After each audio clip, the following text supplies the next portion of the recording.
Bhagwat Geeta Parva, Sreemad Bhagwat Geeta. This section is so named because it includes the song Celestial, O the Bhagwat Geeta, the teachings of Krishna to Arjuna. The section begins with the dramatic news that Bhishma has been killed. When Sanjay tells Dhritarashtra this, Dhritarashtra is astounded, wishing to know how this came to be. After a description of the arrangements for war, the rest of this section is the Bhagwat Geeta. Sreemad Bhagwat Geeta, Chapter 1. Dhritarashtra asked, O Sanjay, having gathered on the holy plains of Kurukshetra, wanting to fight, what did my sons and the sons of Pandu do? Sanjay said, at that time, on seeing the Pandav soldiers assembled in the battle formation, King Duryodhan went to the preceptor and spoke the following words. O preceptor, look at this great army of the Pandavas assembled in the battle formation by the son of Drupad, your talented student. Here there are courageous warriors with mighty bows, the equals of Bhim and Arjun in battle, Yuyudhan, Virat, Drupad, and other Maharats, Dhrishtaketu and Chikitan. The valiant king of Kashi, Purujit from the Kunti Bhoj clan, and Shaib, greatest among men, the powerful Yudhamanyu, the brave Uttamoja, the son of Subhadra, the sons of Draupadi, all of them are Maharathas. O best among Brahmins, now you should know the main warriors and leaders in my army. For your knowledge, I am naming them. You yourself and Bhishma and Karna and Kripa, who wins battle, Ashwathama and Vikarna, and the son of Somdat. There are many other brave warriors ready to give up their lives for my sake. All of them are skilled in battle and they are armed with various weapons of attack. The army of ours, protected by Bhishma, is unlimited, but this army of theirs, protected by Bhim, is limited. All of you occupy your respective positions at all the entry points to the army formation. It is Bhishma who must be protected. Creating happiness in his heart, the powerful eldest of the Kuru clan and the grandfather roared loudly like a lion and blew his conch shell. Then suddenly, conch shell and kettle drums, other kinds of drums and trumpets began to blare. That sound became tremendous. Then seated in a great chariot to which white horses were harnessed, Madhava and Pandava blew their divine conch shells. Rishikesh blew the conch shell named Panchajanya, and Dhananjay blew the conch shell named Devdatt. Vrikodar, whose deeds give rise to fear, blew the giant conch shell named Pondra. King Yudhishthir, the son of Kunti, blew the conch shell named Ananta Vijaya. Nakul blew the conch shell named Sughosha, and Sahadev blew the conch shell named Mani Pushpaka. The king of Kashi, with the great bow, and the Maharatha Shikhandi, Drishtadumna, Virat, and Satyaki, who is never defeated, Drupad, the sons of Draupadi, and the mighty armed son of Subhadra, all of them blew their separate conch shells. O Lord of the earth, that tremendous sound echoed in the sky and on the earth and pierced the hearts of those who were on the side of the sons of Dhritarashtra. Then the son of Pandu, with the monkey on his banner, saw the friends of Dhritarashtra thus arranged in battle formation and got ready to use his weapons. O Lord of the earth, he raised his bow and told Rishikesh the following words. O Achyut, place my chariot in between the two armies, while I look at those who are desirous of battle and are assembled here. Let me see with whom I will have to fight in this war-related business. In a desire to do good to the evil-hearted son of Dhritarashtra, they have gathered here, desirous of fighting. I want to see them. O descendant of the Bharata lineage, thus spoken to by Gudakesha, Rishikesh placed that magnificent chariot between the two armies in front of Bhishma, Drona, and all the other rulers of the earth, and said, O Parth, look at those of the Kuru clan who are assembled here. They are parts of fathers and grandfathers, teachers and maternal uncles, brothers, sons, grandsons and friends, father-in-law and well-wishers in those two assembled armies. Seeing them, all the friends and relatives assembled there, the son of Kunti was overcome with great pity, and in sadness uttered the following words. O Krishna, having seen these relatives here, assembled with the desire to fight, my body is going numb and my mouth is going dry. My body is quivering and my body hair is standing up. My skin is burning and the Gandav is slipping from my hands. Oh Keshav, I cannot stand and my mind is in a whirl. The omens that I see are ill ones. I don't see any good that can come from killing one's relatives in a war. Oh Krishna, I don't want victory. Nor do I want the kingdom or happiness. Oh Govinda, what will we do with the kingdom, or with pleasures, or with life itself? Those for whose sake we want the kingdom and pleasures and happiness, they are gathered here in war, ready to give up their lives and their riches. Preceptors, fathers, sons and grandfathers, maternal uncles, fathers-in-law, grandsons, brothers-in-law and other relatives. Oh Madhusudan, I don't want to kill them. Even if they kill me, forget this earth, even for the kingdoms of 3 worlds. O Janardhan, what pleasure will we derive from killing the sons of Dhritarashtra? Although they are assassins, sin alone will be our lot if we kill them. Therefore, we cannot kill the sons of Dhritarashtra with their friends. O Madhav, how can we be happy after killing our relatives? Although their minds are befuddled with greed and they do not see the sin that comes from opposing friends or from destroying the family line. O Janardhan, we can see the sin that comes from destroying the family line. Why should we not have the knowledge to refrain from committing this sin? When the lineage is destroyed, the traditional family dharma is also destroyed. When dharma is destroyed, evil overwhelms the entire lineage.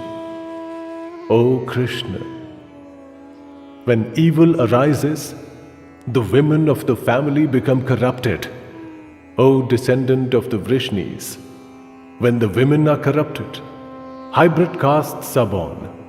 Hybrid castes ensure that the lineage and those who destroyed the lineage both go to hell, because their ancestors fall and are deprived of offerings of funeral cakes and drink. From those sins of those who destroy the lineage and from hybrid castes being generated, the ancient dharma of the castes and dharma of the family are both destroyed. O Janardhan, if the family dharma is destroyed, those men are doomed to spend an eternity in hell. So we have heard. Alas, because of our greed for the kingdom and for happiness, we've got ready to kill our relatives. We are certain to commit a great sin. With me, unarmed and unresisting, if the sons of Dhritarashtra, with weapons in their hands, kill me in battle, that will be better for me." Saying this, in that battlefield, Arjuna sat down in his chariot. He threw away his bow and arrows, his mind overwhelmed with grief.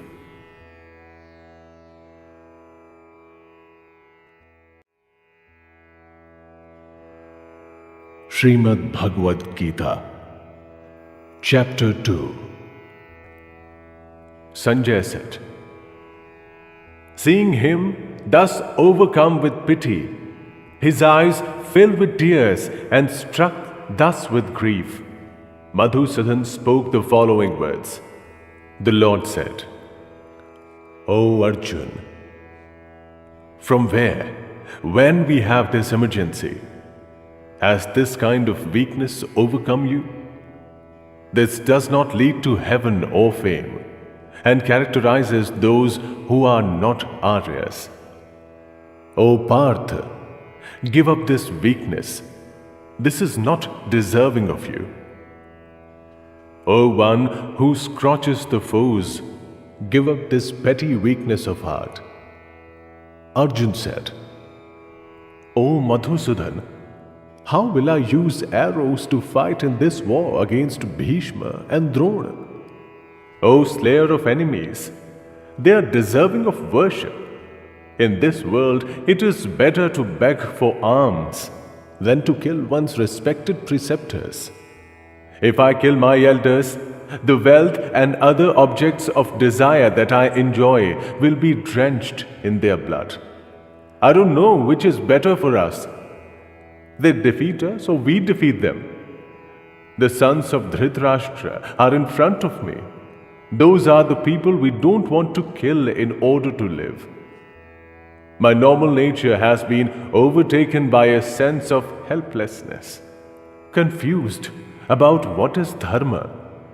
I am asking you, tell me that which is decidedly best for me. I am your disciple. I have sought refuge in you.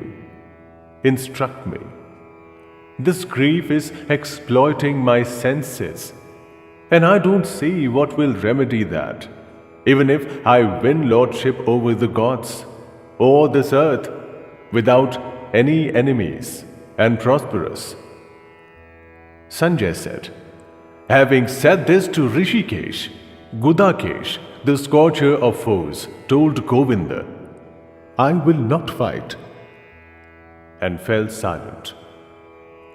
O descendant of the Bharata lineage, to the person who was immersed in grief between the two armies, as if with a smile, Rishikesh spoke the following words.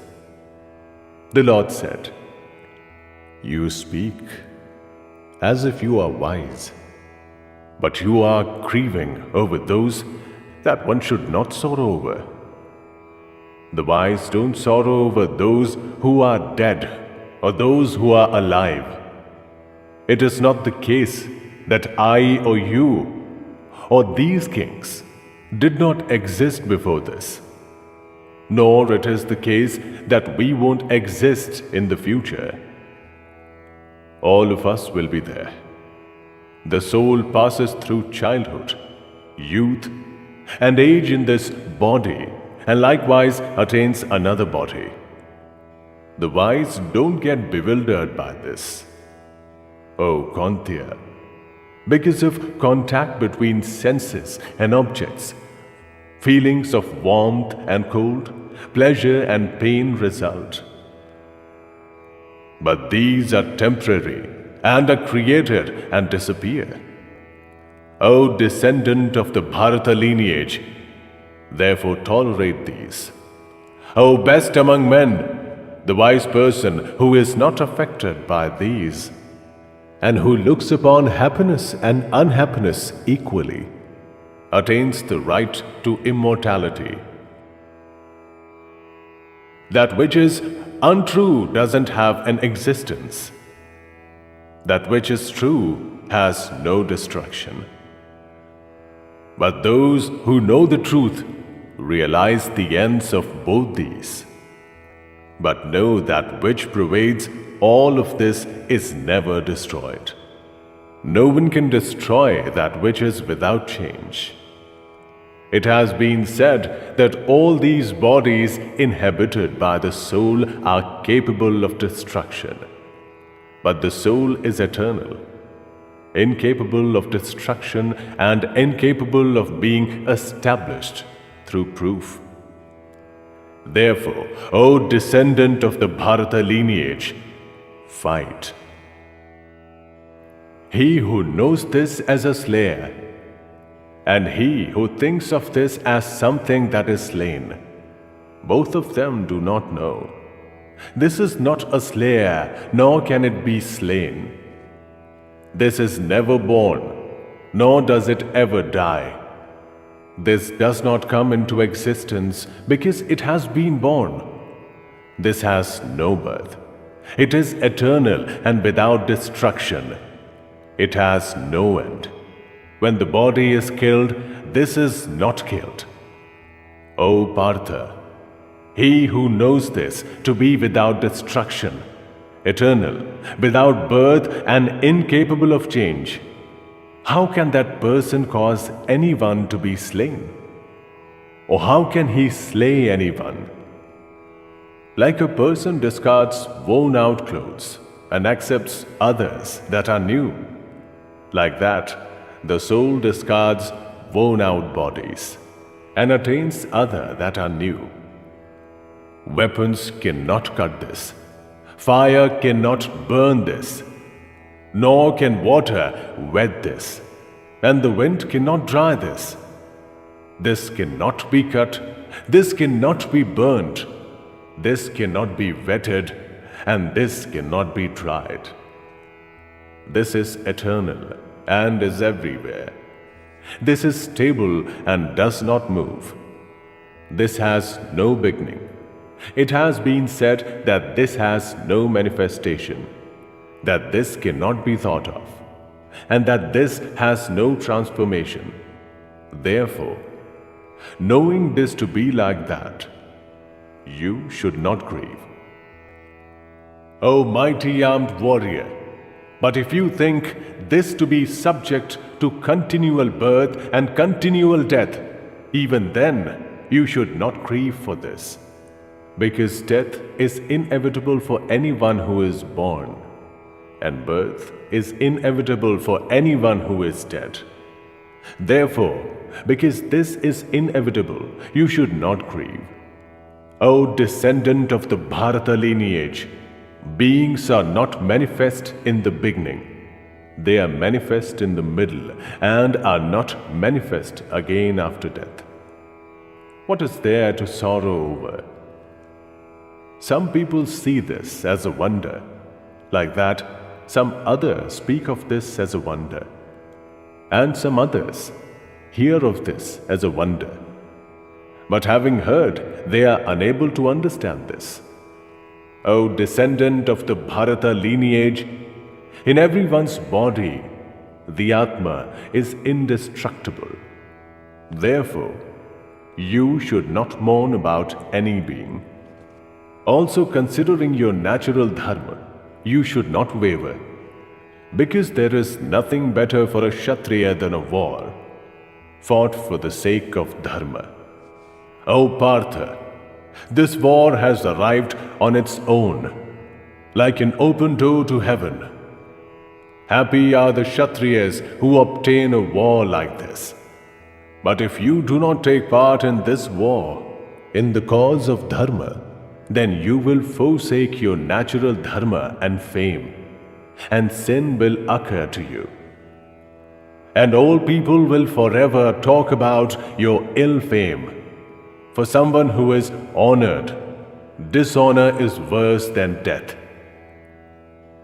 These great warriors will think that you have withdrawn from the war because of your fear, and those who have so far respected you will lighten their opinion of you.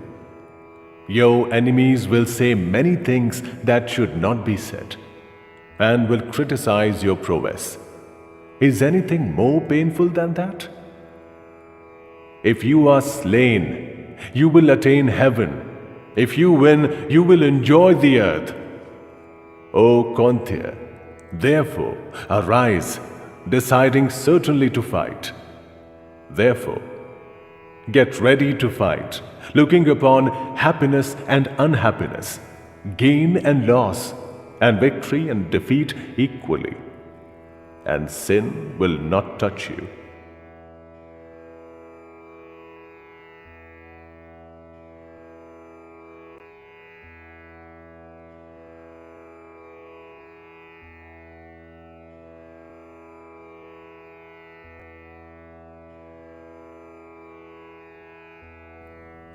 In this, the possibility of effort coming to waste does not exist, nor is there the chance of committing a sin.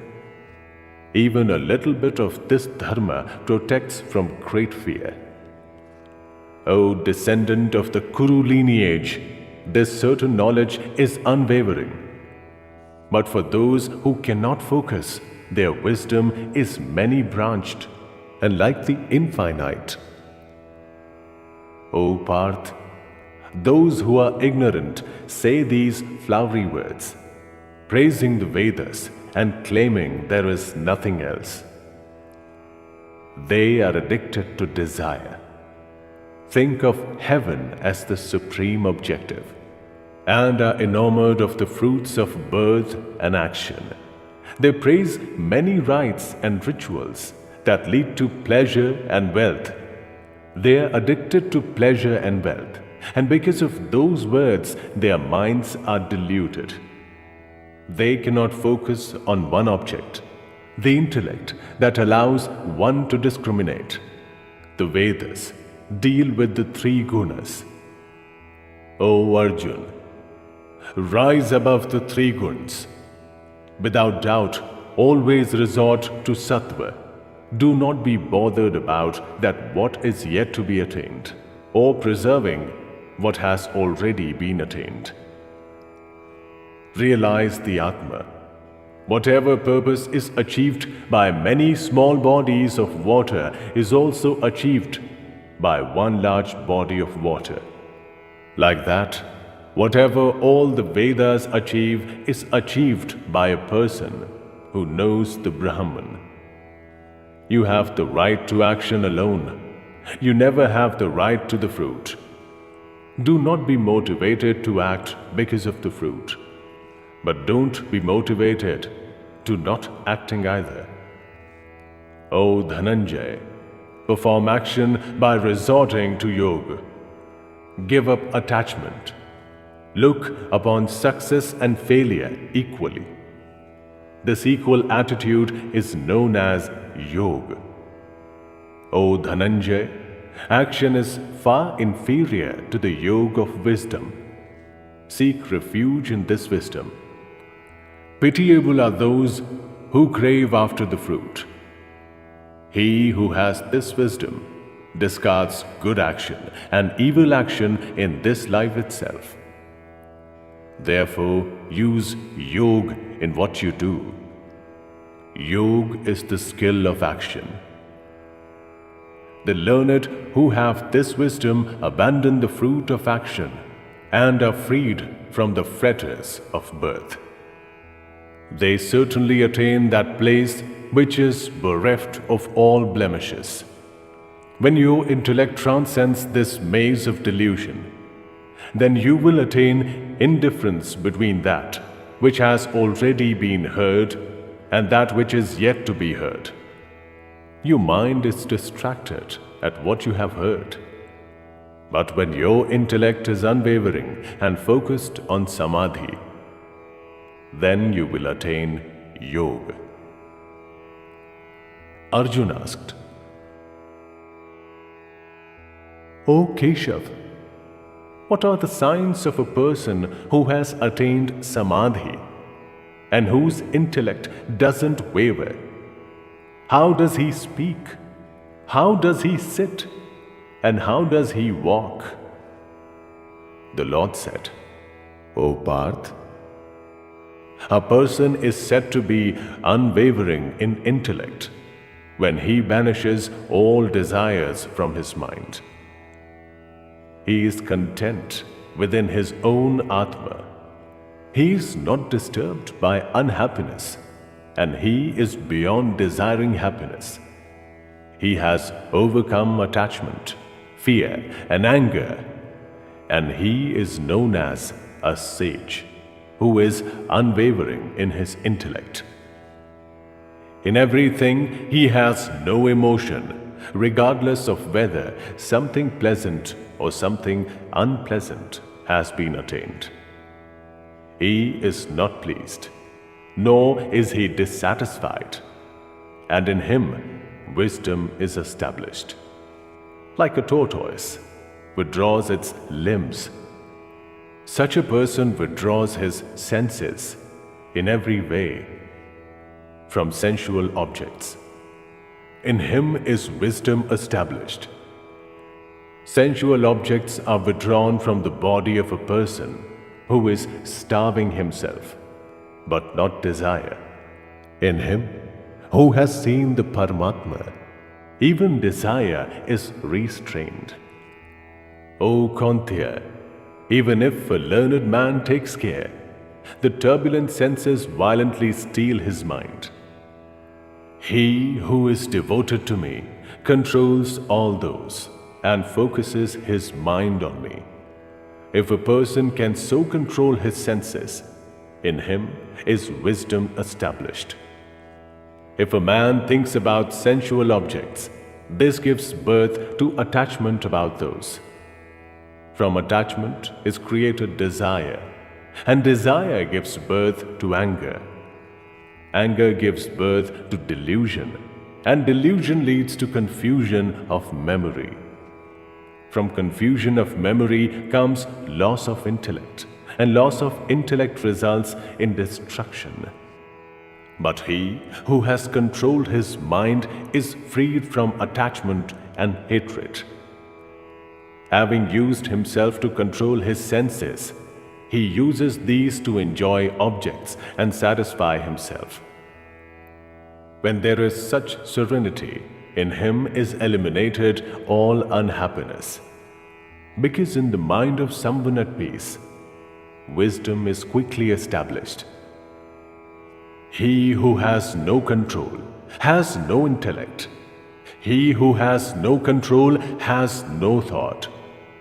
Without thought, there is no peace. How can there be happiness for someone who has no peace?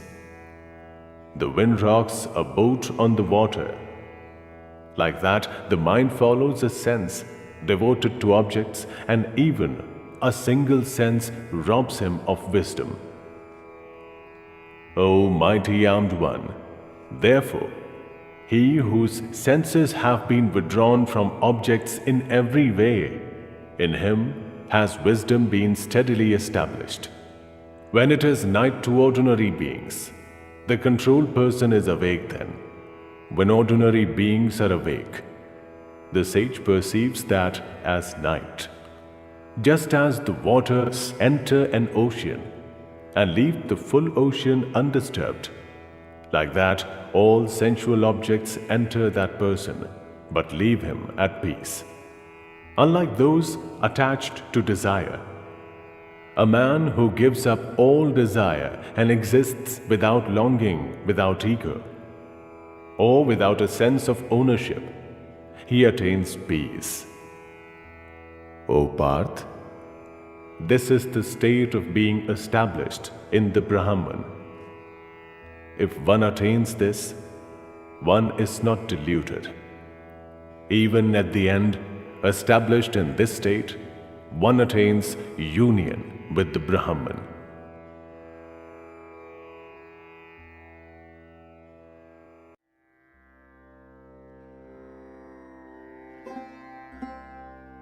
Sreemad Bhagwat Geeta, Chapter 3.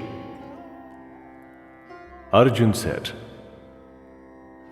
O Janardhan, if in your opinion knowledge is superior to action, then why are you engaging me in this terrible action? These mixed words seem to be confounding my intellect. Tell me definitely that one thing that is best for me. The Lord said, O pure of heart, I have said it before that in this world there are two paths. There is Jnana Yoga for those who follow Sankhya, and there is Karma Yoga for yogis. Without performing action, man is not freed from the bondage of action, and resorting to sannyasa does not result in liberation. No one can ever exist, even for a short while, without performing action. Because the qualities of nature force everyone to perform action.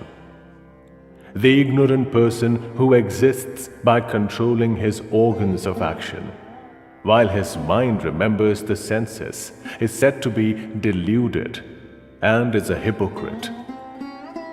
O Arjuna, but he who restrains the senses through his mind and starts the yoga of action with the organs of action, while remaining unattached, he is superior.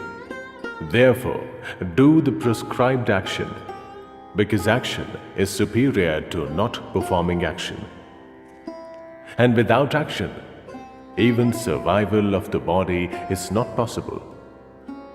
O Kantya, all action other than that for sacrifices shackles people to the bondage of action.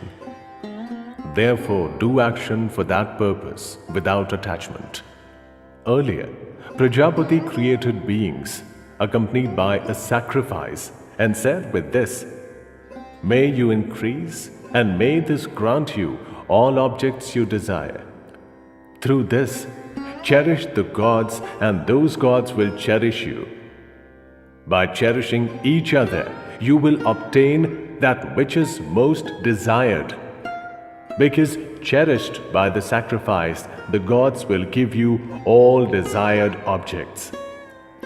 He who enjoys these without giving them their share is certainly a thief.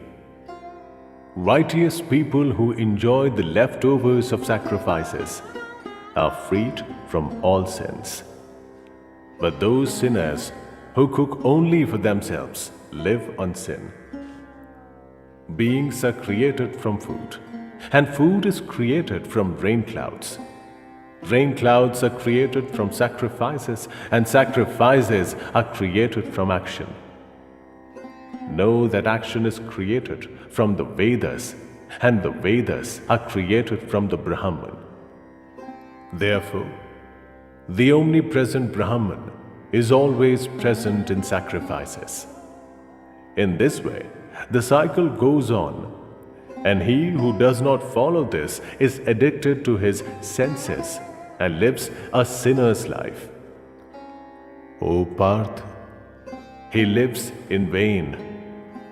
But the man who takes pleasure in the Atma is content with the Atma and is satiated with the Atma, has no duties. In this world, he has no need for action, nor anything to lose from inaction. He doesn't need the refuge of any being for anything. Therefore, be unattached and always perform prescribed action. Because a man who performs action when unattached attains the highest liberation.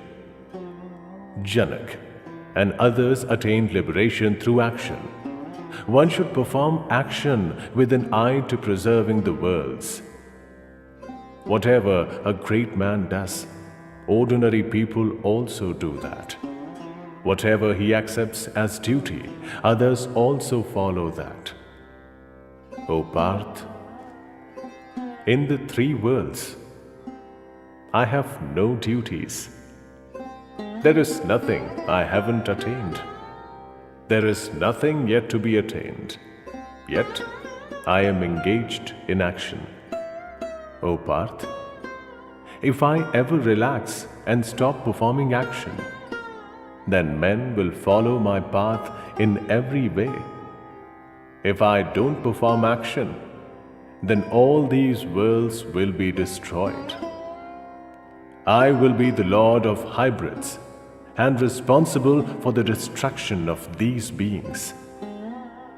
O descendant of the Bharata lineage, ignorant people perform action by being attached to that action, but the wise perform similar action unattached for the welfare and preservation of the worlds. The wise will not befuddle the minds of the ignorant who are attached to action. Being knowledgeable, they will themselves perform all action and keep them engaged. All action is completed in every way through the qualities of nature. He who is deluded by the ego thinks that he is the doer. O mighty armed one, but he won't truly knows the division of the qualities and different types of action, knows that the quality manifests themselves in senses and does not get attached. Those who are deluded by nature's qualities are attached to action by senses and organs.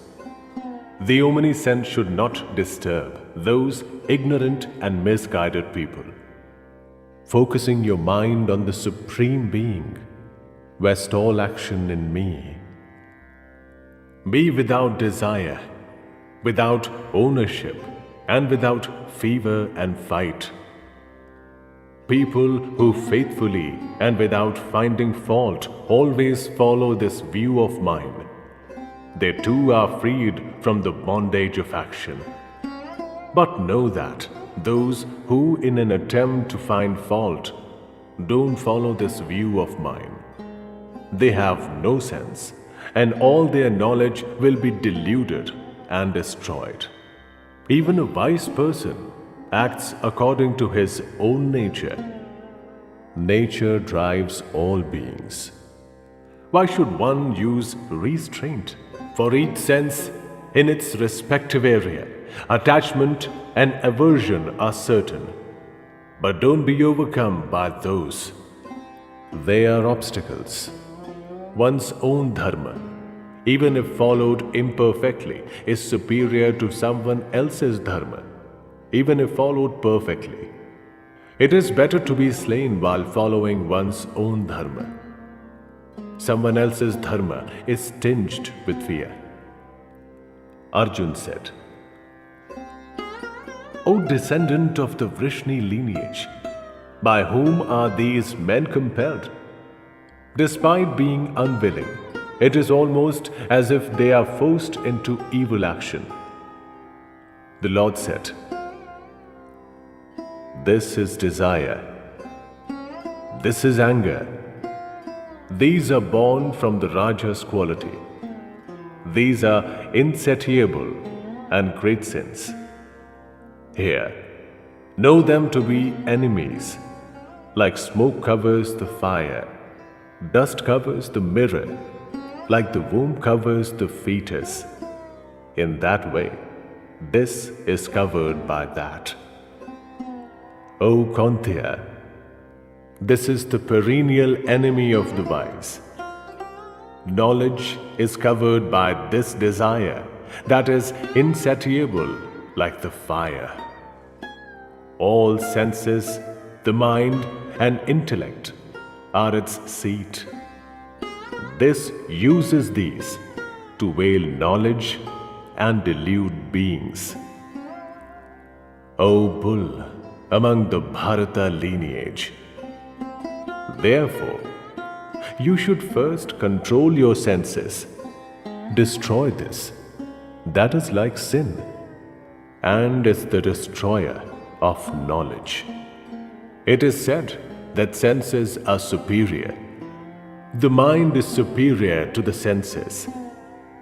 Intellect is superior to the mind. That is superior to intellect.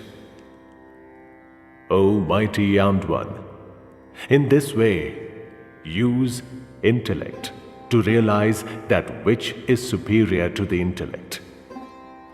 Use your inner strength to calm the Atma and destroy the enemy that is difficult to defeat in the form of desire.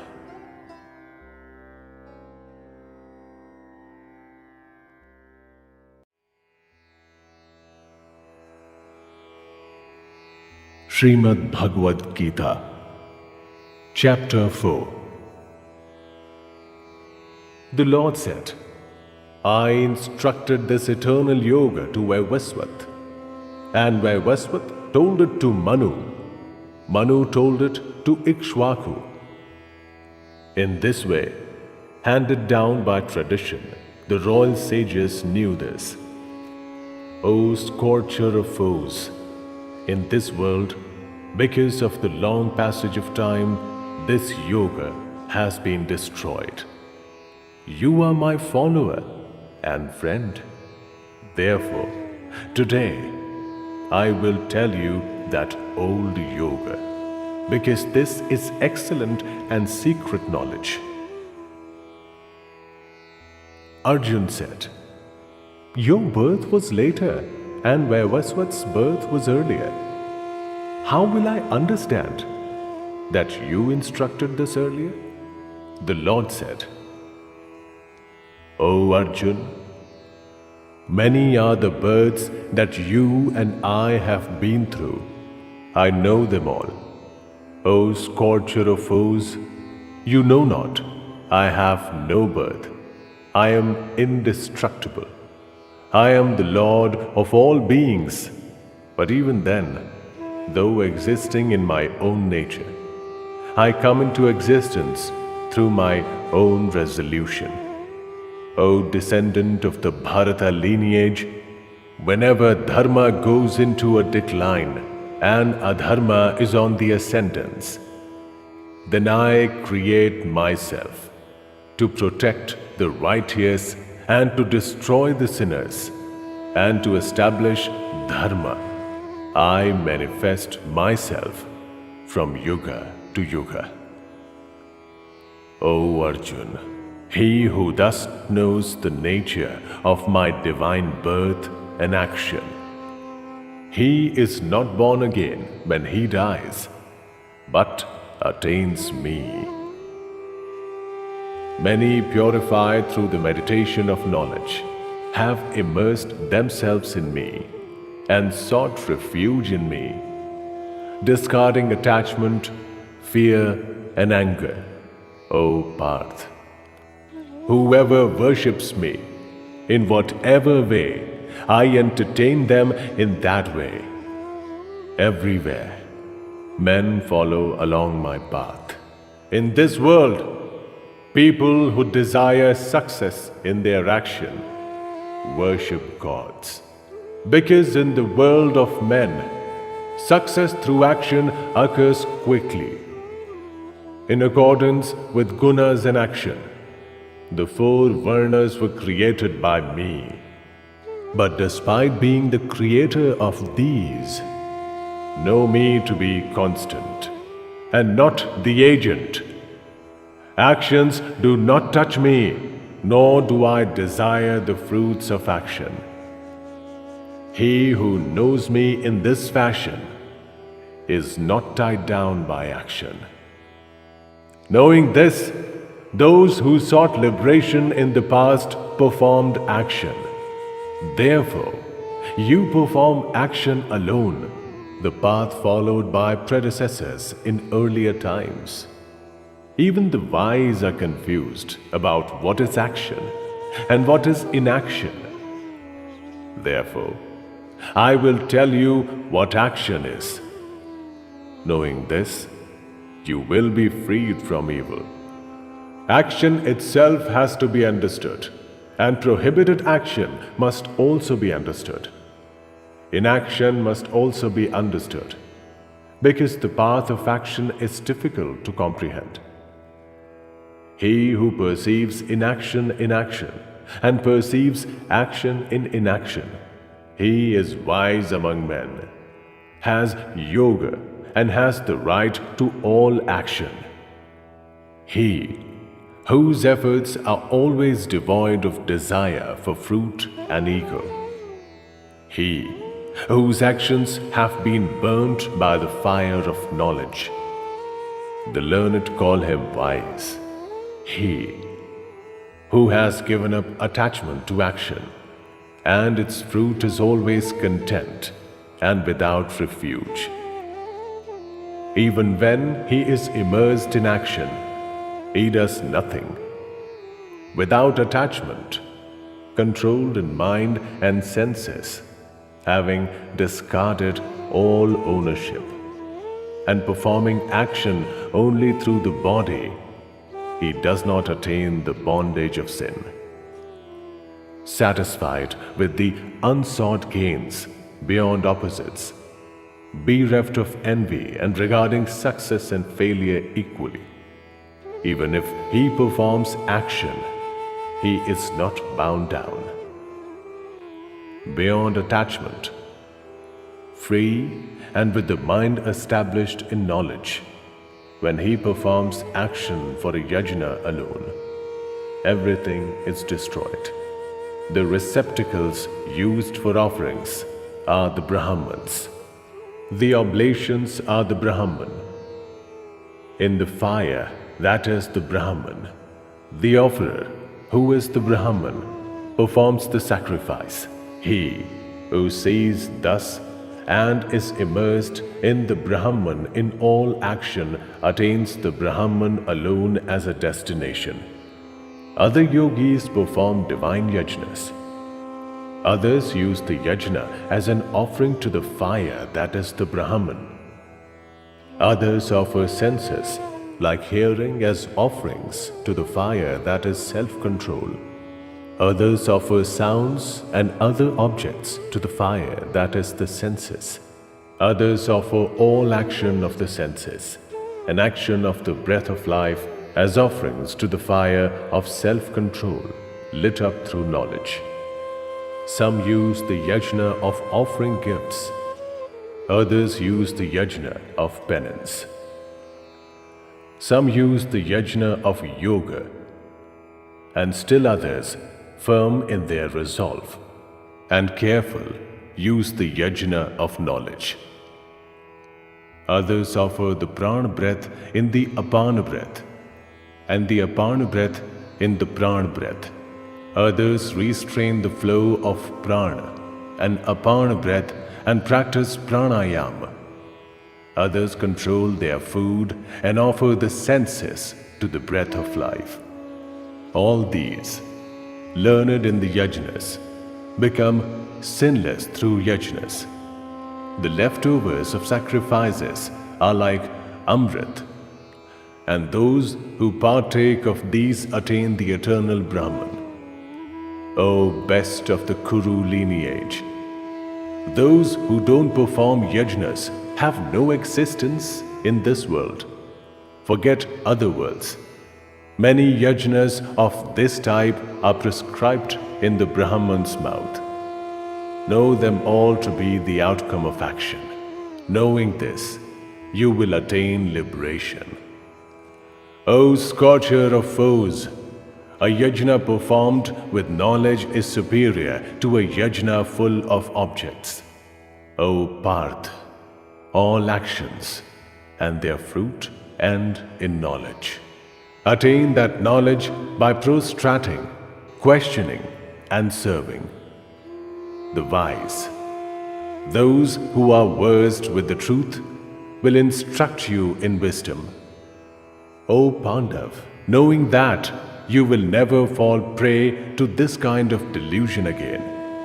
Through this, you will see all the beings in your Atma, and then in me. Even if you are a greater sinner than all the other sinners, you will cross all oceans of sin with the boat of knowledge alone. O Arjun, like a raging fire burns to ashes pieces of wood, like that the fire of knowledge burns all action to ashes. In this world, there is nothing as pure as knowledge. With the passage of time, he who is accomplished in yoga himself attains that within his heart. knowledge is attained by the faithful, the unwavering, and those who control their senses.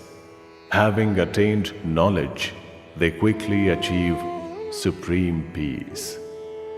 The ignorant, the faithless, and the doubting are destroyed.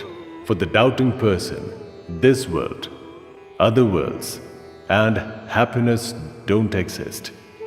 O Dhananjay, he who has offered up all action through yoga, and he who has used knowledge to slice away doubt, actions cannot bind such a person who is focused on the Atman. O descendant of the Bharata lineage, therefore, use the sword of knowledge to slice away this doubt in your heart, resulting from your own ignorance. Follow yoga. Arise.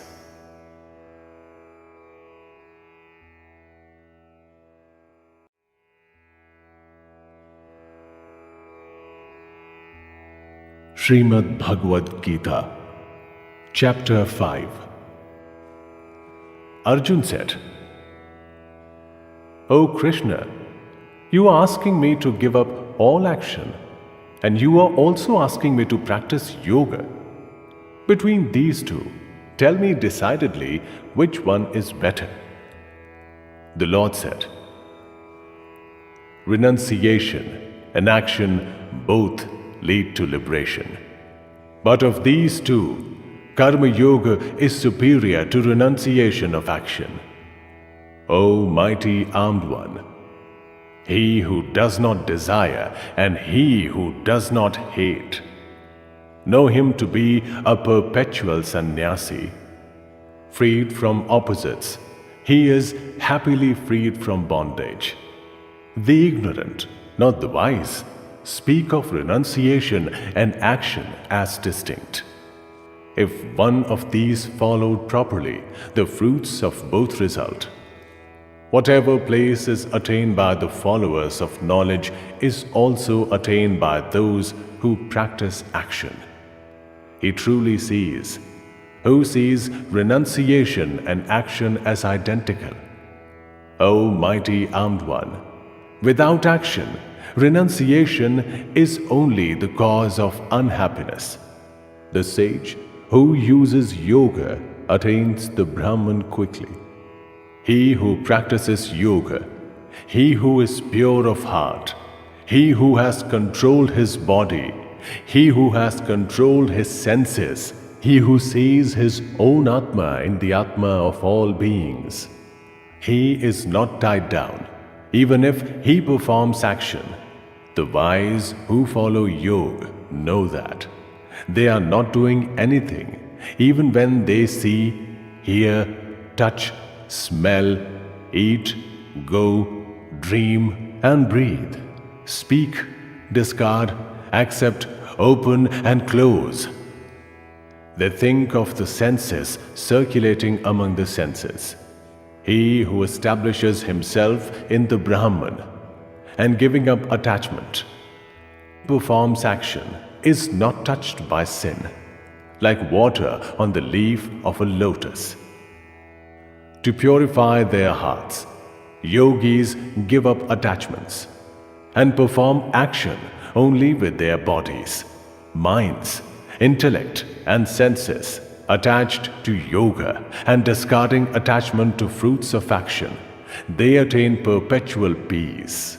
Those who do not follow yoga and are attached to fruits because of desire remain in bondage.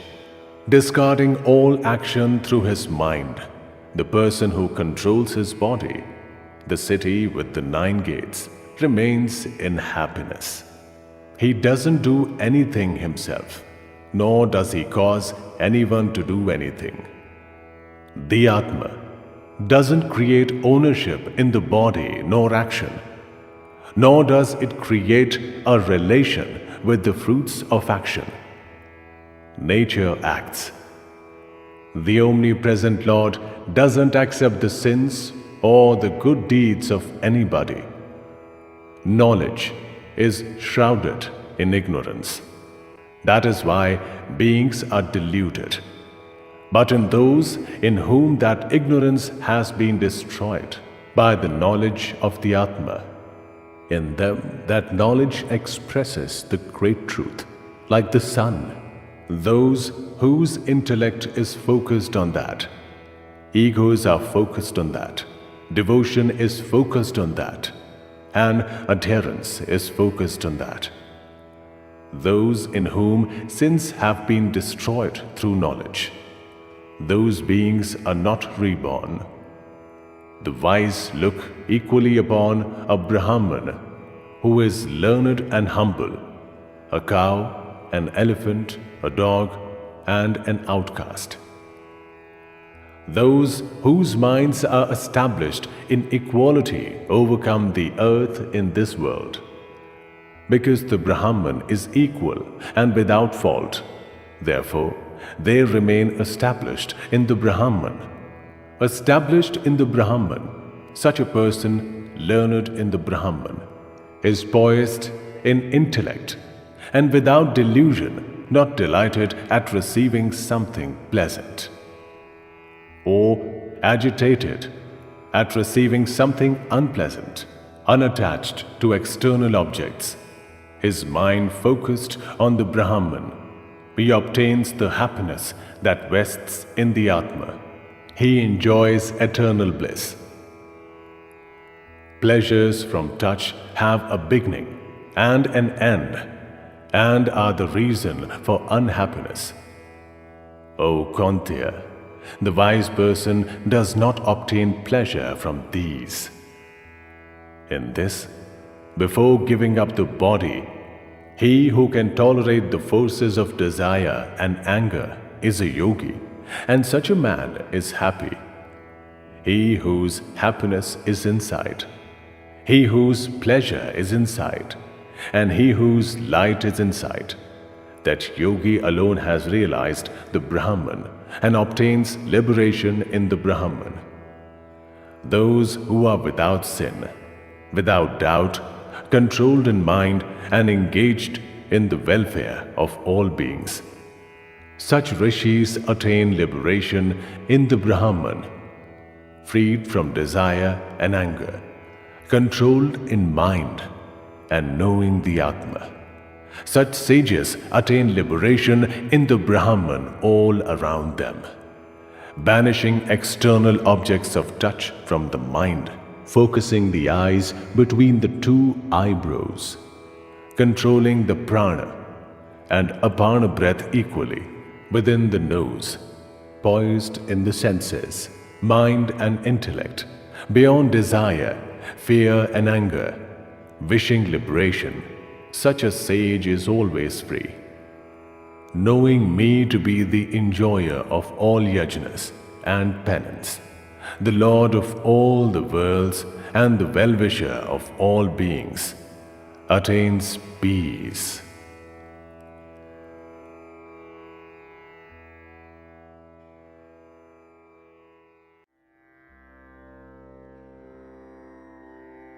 Sreemad Bhagwat Geeta, Chapter 6. The Lord said, "An ascetic and a yogi is he who performs prescribed action without attachment to the fruits of the action, not someone who gives up sacrifices and action. O descendant of the Pandu lineage, what is known as asceticism, know that to be yoga. Because without giving up desire, no one can become a yogi. For a sage desirous of ascending to yoga, action is said to be the means. For a person who has ascended to yoga, tranquility is said to be the means.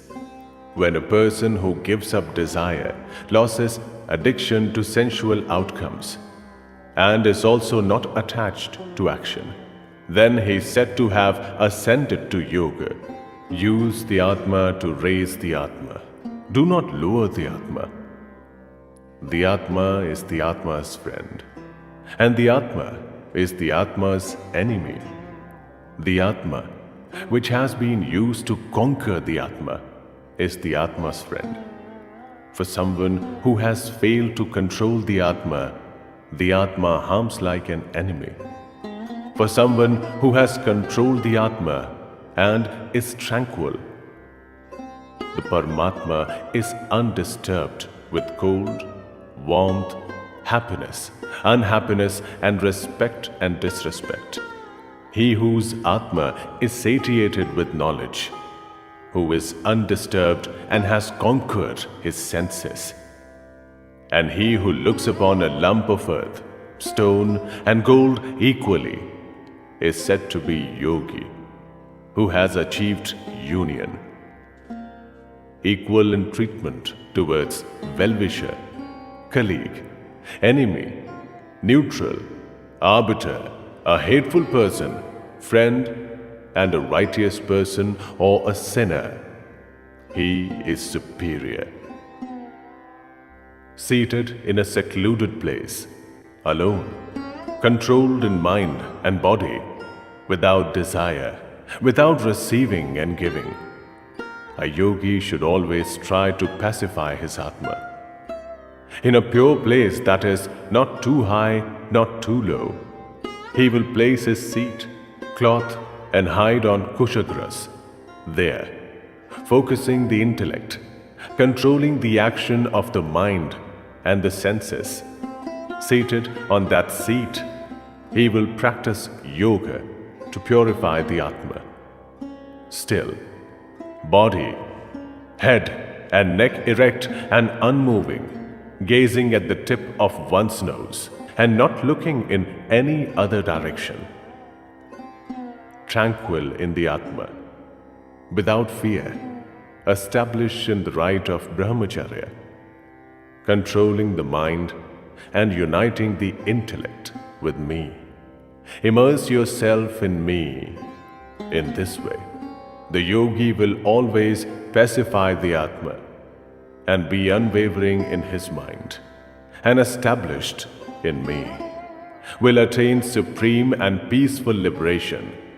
O Arjun, he who eats too much cannot achieve yoga, nor he who doesn't eat at all, nor he who sleeps too much or stays awake too much. He who is measured in food and movement, measured in effort towards action, measured in sleep and awakening, for him, yoga destroys unhappiness. When the intellect is specially controlled and established in the Atma, in that situation, indifferent towards all desire, yoga is said to have been achieved. For a yogi, whose intellect is controlled and the Atma is united, know the smile to be a lamp that doesn't flicker in a place where there is no wind.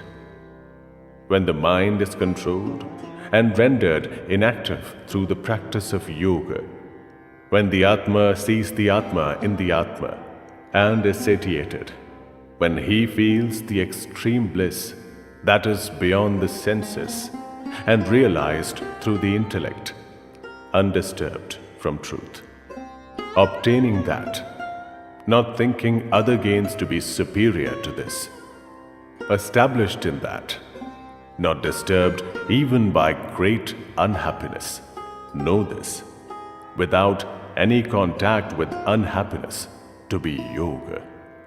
Without hopelessness, one must practice that yoga with perseverance, forsaking in entirety all desire that results from wishes, using the mind itself to restrain the senses from everything, using concentrated intellect to gradually withdraw, establishing the mind in the Atma and thinking about nothing, withdrawing from whatever the fickle and restless mind weaves towards, withdrawing it from that, bring it under the control of the Atma, tranquil in mind, having pacified the Rajas quality without sin, having attained the Brahman, the yogi achieves supreme happiness.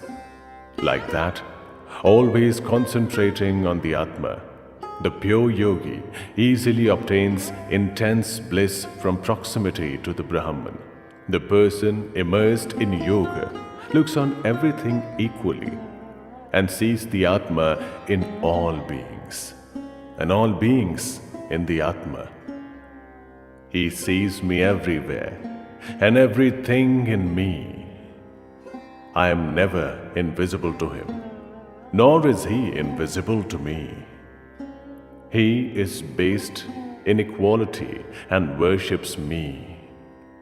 I, who am present in everything, wherever that yogi is, he is established in me.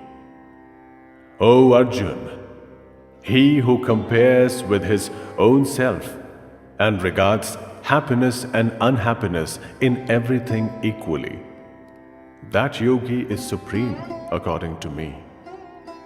Arjun said, O Madhusudan, because of restlessness, I don't see the yoga based on equality that you have propounded as permanent.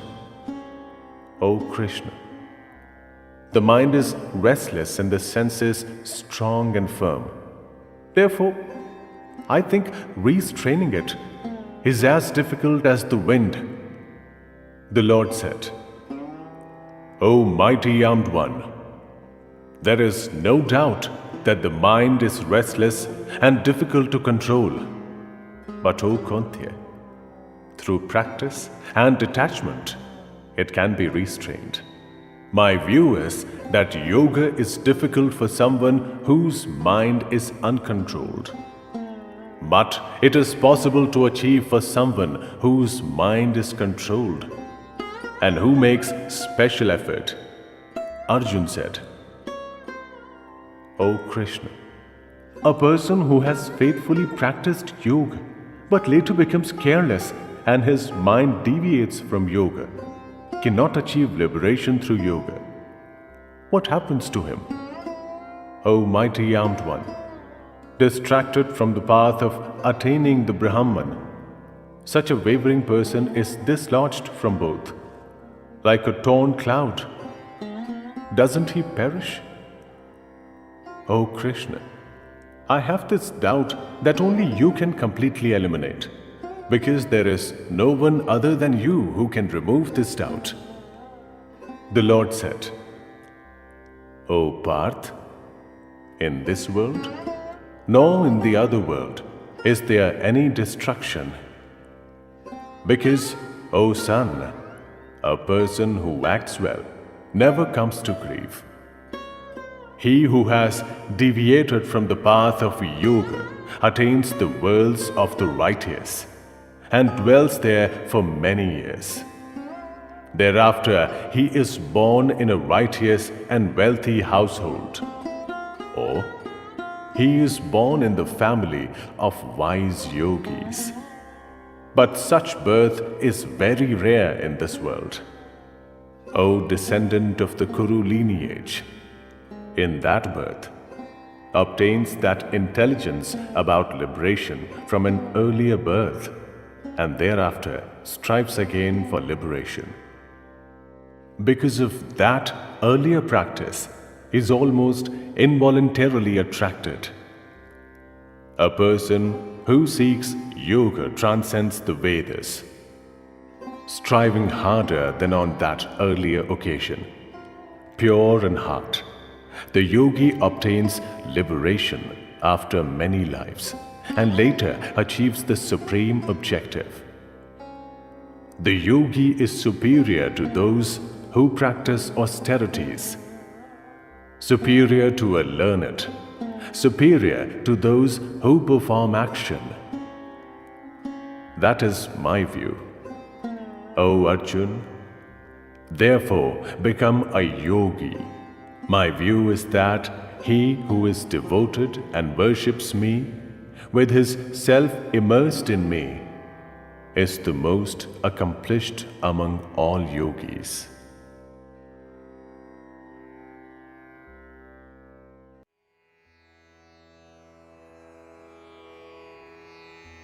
Sreemad Bhagwat Geeta, Chapter 7. The Lord said,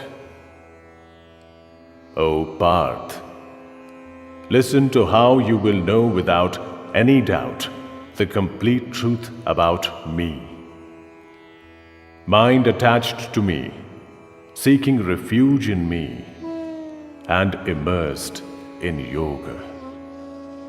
I will completely tell you about the knowledge with self-realization, knowing that there is nothing more remaining to know. Among thousands of men, rarely one tries for liberation. Among those who try for liberation, perhaps one gets to know my true nature. Earth, water, fire, air, sky, mind, intellect, and ego. These are the 8 parts of my nature. These are inferior nature. O mighty armed one, besides this, know my superior and other nature, that is, the essence of living beings. The universe is held up by this. Know all matter to be born from these. I am the reason for the creation of the entire universe and its destruction. O Dhananjay, there is nothing superior to me. Like jewels on a string, all this is threaded in me. O Kauntya, in the water, I am the sap. In the sun and the moon, I am the radiance. In all the Vedas, I am the Om syllable. In the sky, I am the sound. In humans, I am manifest as prowess and as pure fragrance in the earth.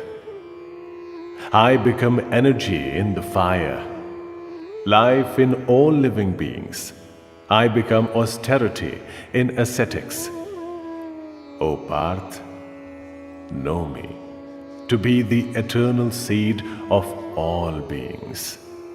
I am intellect in the intelligent. I become energy in those who are energetic. O bull among the Bharata lineage, I am strength without desire and without attachment in those who are strong. In all living beings, I become desire that is sanctioned by dharma, and know all the 3 conditions with Sattva, Raja, and Tama predominating to be derived from me. I am not in them, they are in me. The entire universe is diluted by these 3 gunas and the resultant conditions, and is not able to know me, who is above these without change.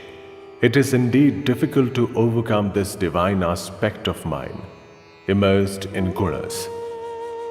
Those who seek refuge in me alone, they are able to overcome this Maya.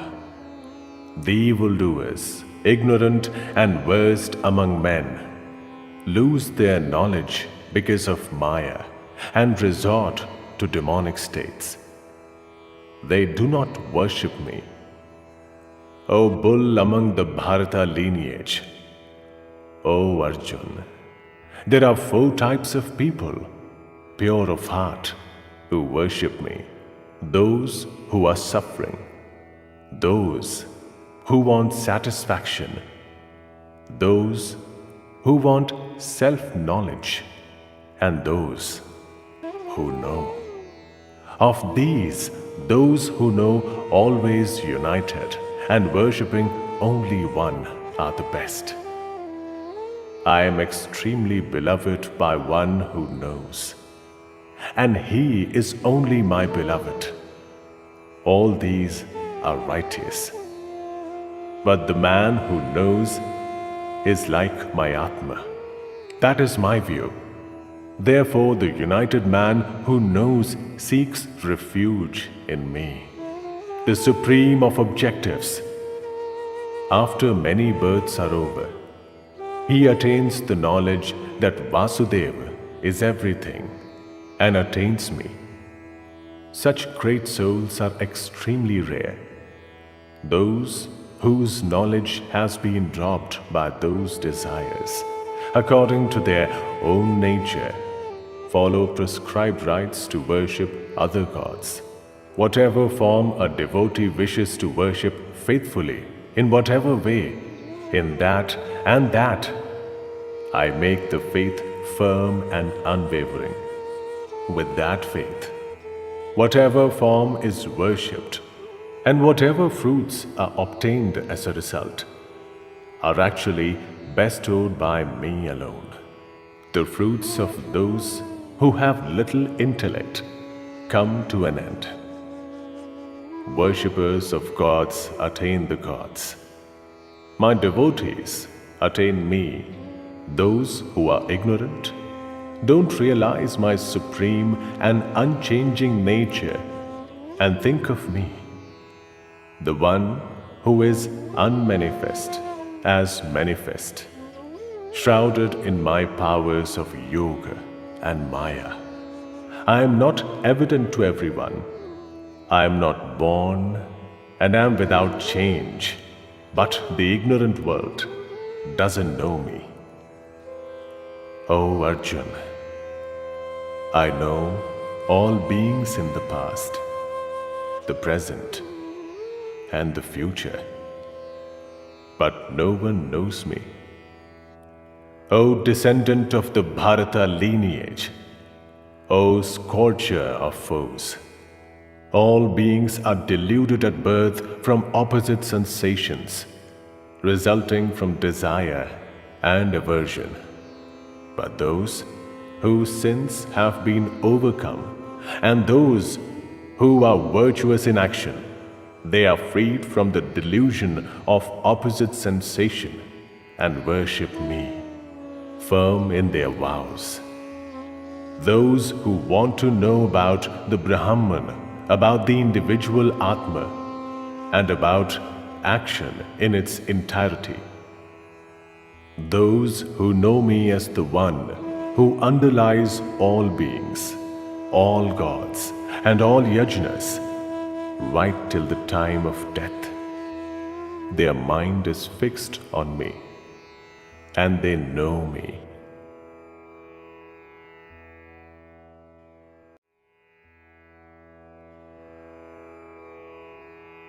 Sreemad Bhagwat Geeta, Chapter 8. Arjun asked, O Supreme among men, what is that Brahman? What is the individual Atma? And what is action? What is said to underlies all beings, and what is said to underlies all gods? O Madhusudan, who underlies all yajnas in this body, and how? By those who can control their Atma. How are you known at the time of death? The Lord said, the indestructible Brahman is the Supreme Spirit, and its inhabitation of individual beings is called Adhyatma. Action is the offering that leads to the creation and sustenance of all beings. O Supreme among those who possess bodies, perishable elements are Abhibhuta, and the Purusha is Adhideva. In this body, I myself am Adhiyajna. At the time of death, he who remembers me gives up his body and leaves. He attains my essence. There is no doubt about this, O Kantya. Whatever essence is remembered at the time of death, giving up the body, a person immersed in that essence is the essence that he attains. Therefore, always think of me and fight with mind and intellect offered to me. You will without doubt attain me alone. O Parth, united in the practice that is like yoga, without following anyone else, thinking of the divine Supreme Spirit with the mind, attains that.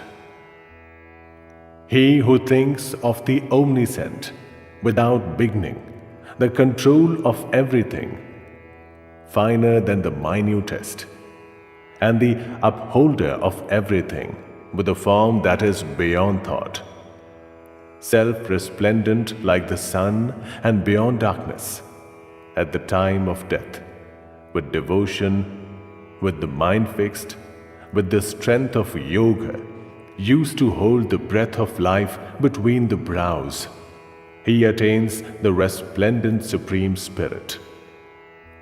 He is the one whom those who know the Vedas speak of as indestructible. He is the one into whom unattached yogis enter.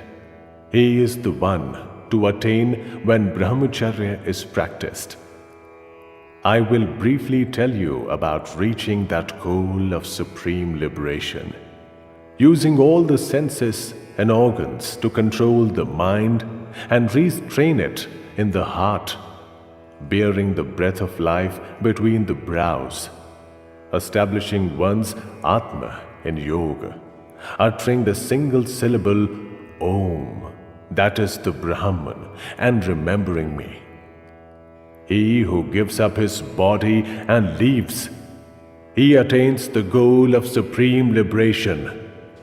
O Parth, he who does not think of other things and remembers me every day and all the time, I am easily attainable to that yogi who is always focused.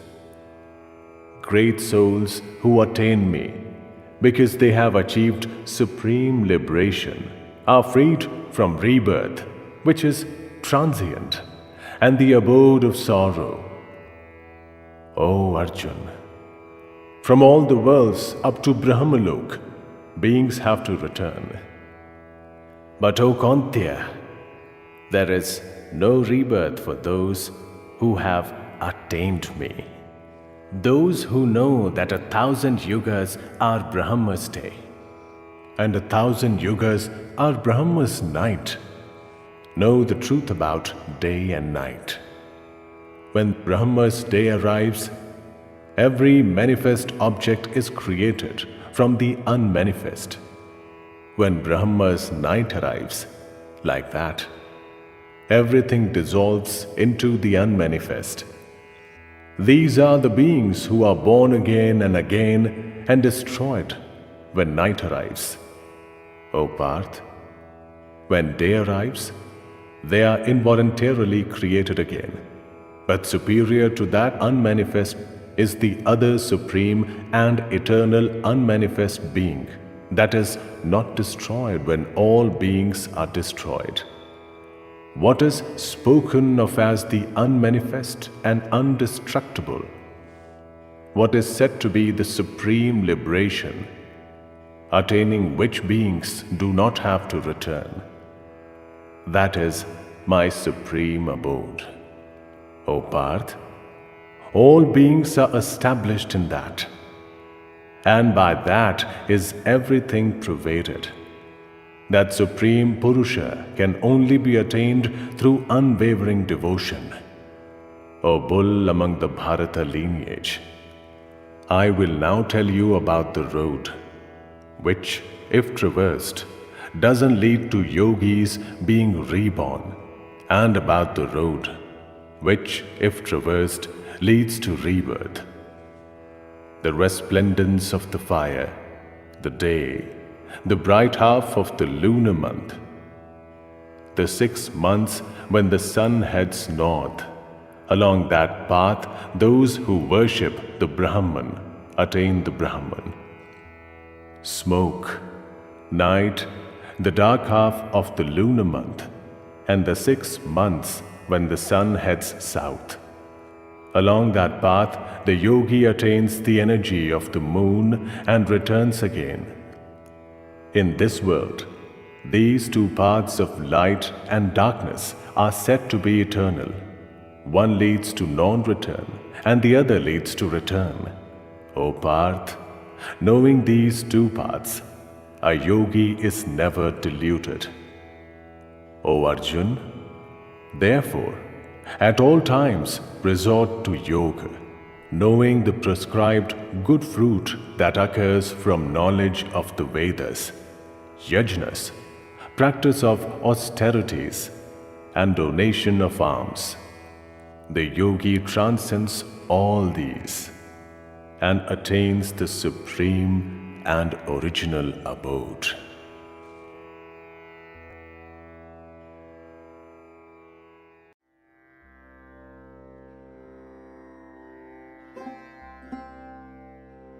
Sreemad Bhagwat Geeta, Chapter 9. The Lord said, "You are not a detractor. I will tell you this extremely secret knowledge with self-realization. Knowing this, you will be freed from all evil. This is extremely secret and the king of knowledge. It is the best, pure, leads to direct and eternal results, is sanctioned by dharma and is easy to practice. O scorcher of foes, people who show disrespect to this dharma don't attain me and traverse the path of death and this world. This entire universe is pervaded by me in my unmanifest form. All beings are established in me, but I am not established in them. Witness my divine yoga. Again, the beings are not established in me. My Atma holds up the beings and sustains the beings, but I am not established in the beings. Know that like the great wind, which goes everywhere and is always established in the sky, all beings are established in me. O Kantya, at the time of destruction, all beings are dissolved in my nature, and at the time of creation, I create them. I keep my nature under control and repeatedly create these many beings, helpless according to their own nature. O Dhananjay, but I am unattached to those acts and am established in indifference. Those acts cannot tie me down. O Kantya, because of my lordship, nature gives birth to this universe with its movable and immovable objects. Because of this, universe is repeatedly created. The ignorant do not know my supreme nature as the great Lord of all beings. They show disrespect to me as someone who has adopted a human form. Their desire is fruitless. Their action is fruitless. Their knowledge is fruitless. Their minds waver, and their deluded nature is ruled by demonic qualities. O Parth, but those great souls who seek refuge in divine qualities are unwavering in their minds and worship me, knowing me to be the indestructible origin of all beings. Careful and firm in their rites, they faithfully offer obeisance and always sing my praise, always focused on worshipping me. Some worship me through the yajna, that is the path of knowledge. Some worship me as one, others as separate. I, who pervade the universe, am worshipped in many forms. I am Kratu. I am Yajna. I am Savitha. I am the herbs. I am the mantra. I indeed am the clarified butter. I am the fire. I am the offering. I am the father, mother, grandfather, and sustainer of this universe. I am all that is pure and is to be known. I am the Om syllable. I am also the Rig, Sam, and Yaju. I am the goal, the sustainer, the controller, the witness, the abode, the sanctuary, the well-doer, the creator, the destroyer, the preserver, the repository, and the indestructible seed. O Arjun, I provide heat.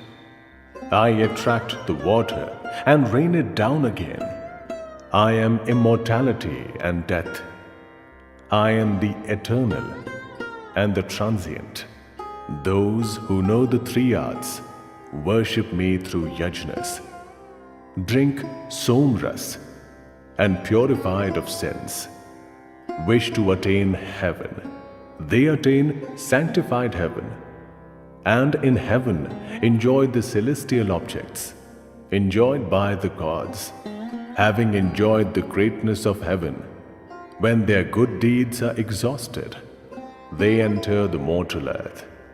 In this way, the practitioners of the three dharmas, followers of desire, go back and forth. Those who worship me, minds focused on me alone and always immersed in me, I preserve for them what has been attained and what is yet to be attained. O Kaunteya, those with devotion who faithfully worship other gods, they too worship me alone. But not in the indicated way, because I alone am the receiver of offerings and the granter of fruits at all yajnas. But they do not know my true nature, and therefore are cast down. Those who worship the gods attain the gods. Those who worship the ancestors attain the ancestors. Those who worship the elements attain the elements, and mine attain me. He who faithfully worship me with a leaf, a flower, a fruit, or water, from that pure-hearted person, I gladly accept those faithful offerings. O Kaunteya, whatever you do, whatever you partake, whatever you offer, whatever you donate, whatever you meditate, offer that to me. In this way, you will be freed from the bondage of fruits of righteous and evil action. With yourself in the yoga of sannyasa, freed, you will attain me. I am the same to all beings. I have no one I hate, nor anyone I love. But those who worship me with devotion, they are established in me, and I am established in them. Even if the most evil of persons worship me single-mindedly, he should be thought of as a righteous person, because his resolve is correct. Swiftly, he becomes a righteous person and attains eternal peace. O Kaunteya, my worshippers are never destroyed. This you can vouch for, O Parth. Even those who are of evil birth, women, Vaishya and Shudra, having sought refuge in me, they will certainly attain supreme liberation. There is no need to repeat about pure Brahmins and devoted Rajarishis. This earth is temporary and leads to unhappiness. Therefore, having attained, worship me. With mind immersed in me, become my devotee, my worshipper, and one who offers obedience to me. In this way, with your Atma united in me as the refuge, you will attain me alone.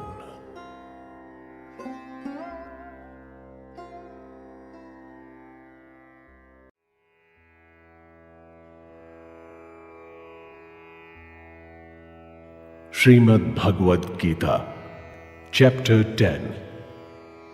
The Lord said, O mighty armed one, listen once more to my supreme words. These are pleasing you, and for your welfare I am saying this. The host of gods does not know of my origin, nor do the Maharishis. Because in every way I am the original cause of the gods and the great sages. He who knows me as without origin and without birth and as the greatest Lord of the worlds is freed from delusion among men and freed from all sins, intellect, knowledge, freedom from delusion, forgiveness, truthfulness, control over the senses, control over thoughts, happiness, unhappiness, creation, destruction, fear, and freedom from fear, non-violence, equality, satisfaction, austerity, donations, fame and lack of fame. All these states of beings indeed owe their origin to me.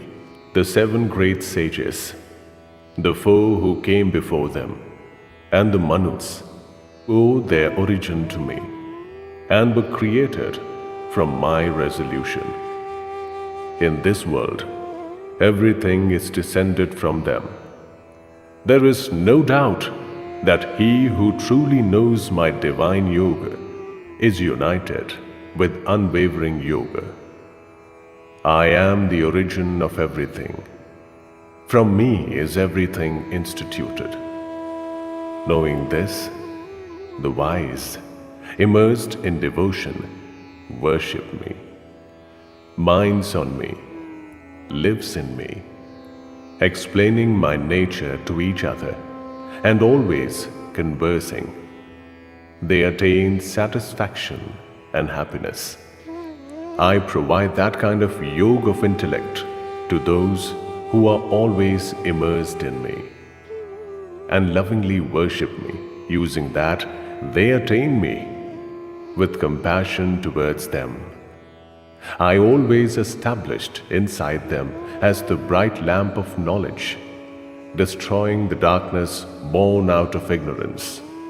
Arjun said, You are the Supreme Brahman, the Supreme Abode and Supreme Sacredness. You are the Eternal Purusha, self-resplendent, the predecessor of the gods.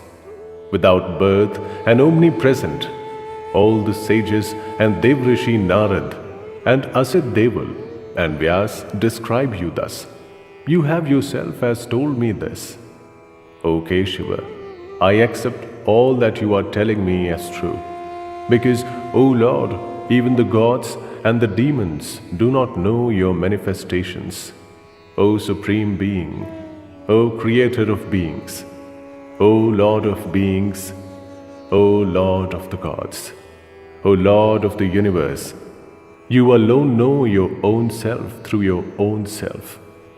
Whatever divine powers you use to pervade these worlds, you alone are capable of relating to me in detail those self-resplendent divine powers.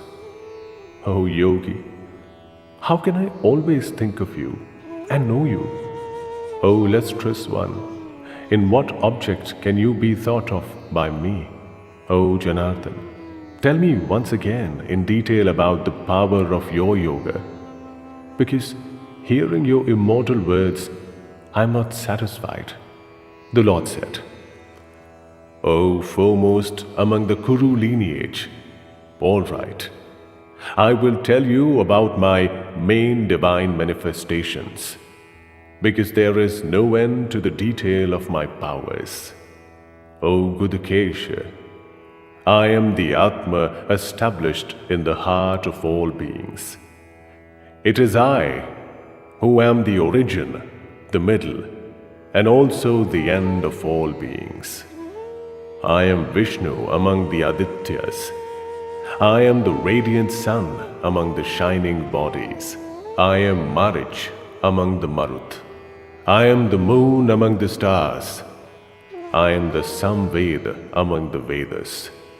Among the gods, I am Vasva.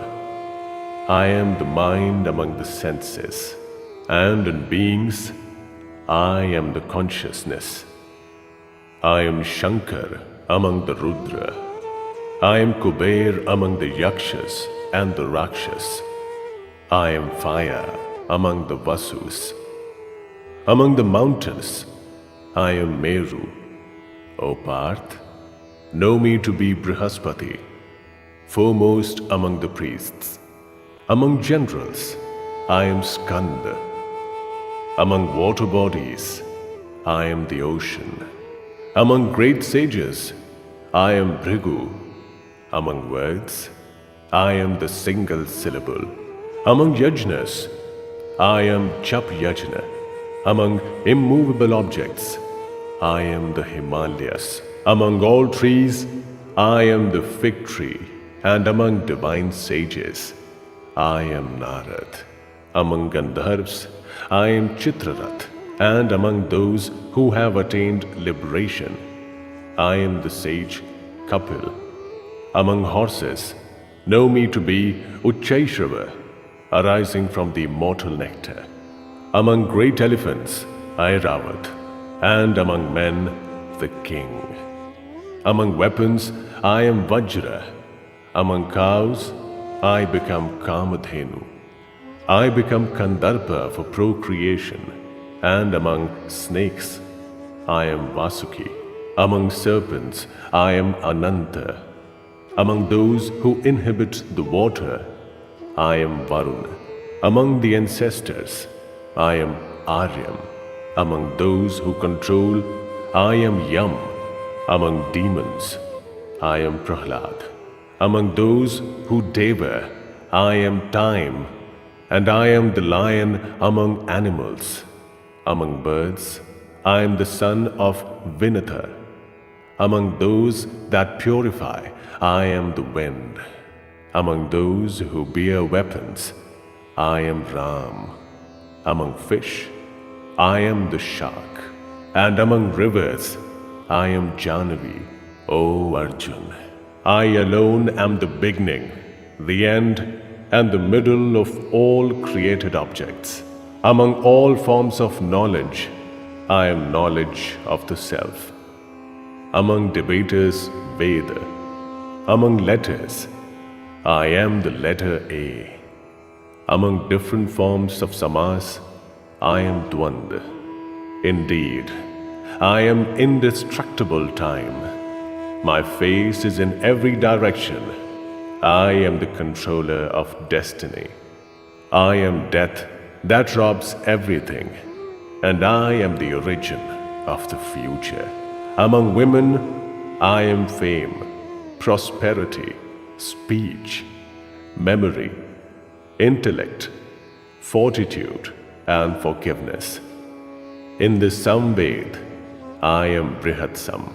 Among meters, I am Gayatri. Among months, I am Margashirsha. Among seasons, I am Kusumakra. I am gambling among those who wish to cheat. I am energy in the energetic. I am victory, preservance. I am the Sattva quality in the righteous. I am Vasudeva among the Vrishnis. I am Dhananjay among those of the Pandu clan. I am Vyas among the sages. Among the wise, I am the wise Ushansa. I am Danda among those who rule. I am strategy for those who wish to win. Among secret subjects, I am silence. I am knowledge among the wise. O Arjun, whatever the seed of origin of every being, that is me alone. There is nothing movable or immovable that can come into being without me.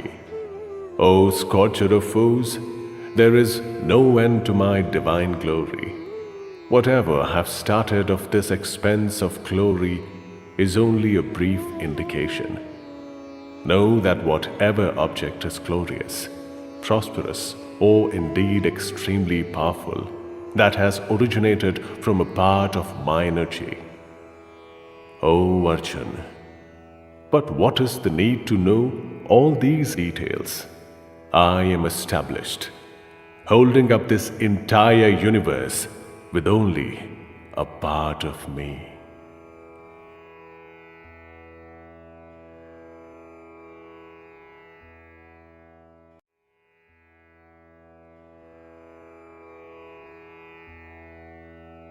Sreemad Bhagwat Geeta, Chapter 11. Arjun said, "Out of compassion for me, the extremely secret Adhyatma knowledge that you have stated has destroyed this delusion of mine. O one with the eyes like lotus leaves, From you, I have heard in detail about the creation and destruction of all beings.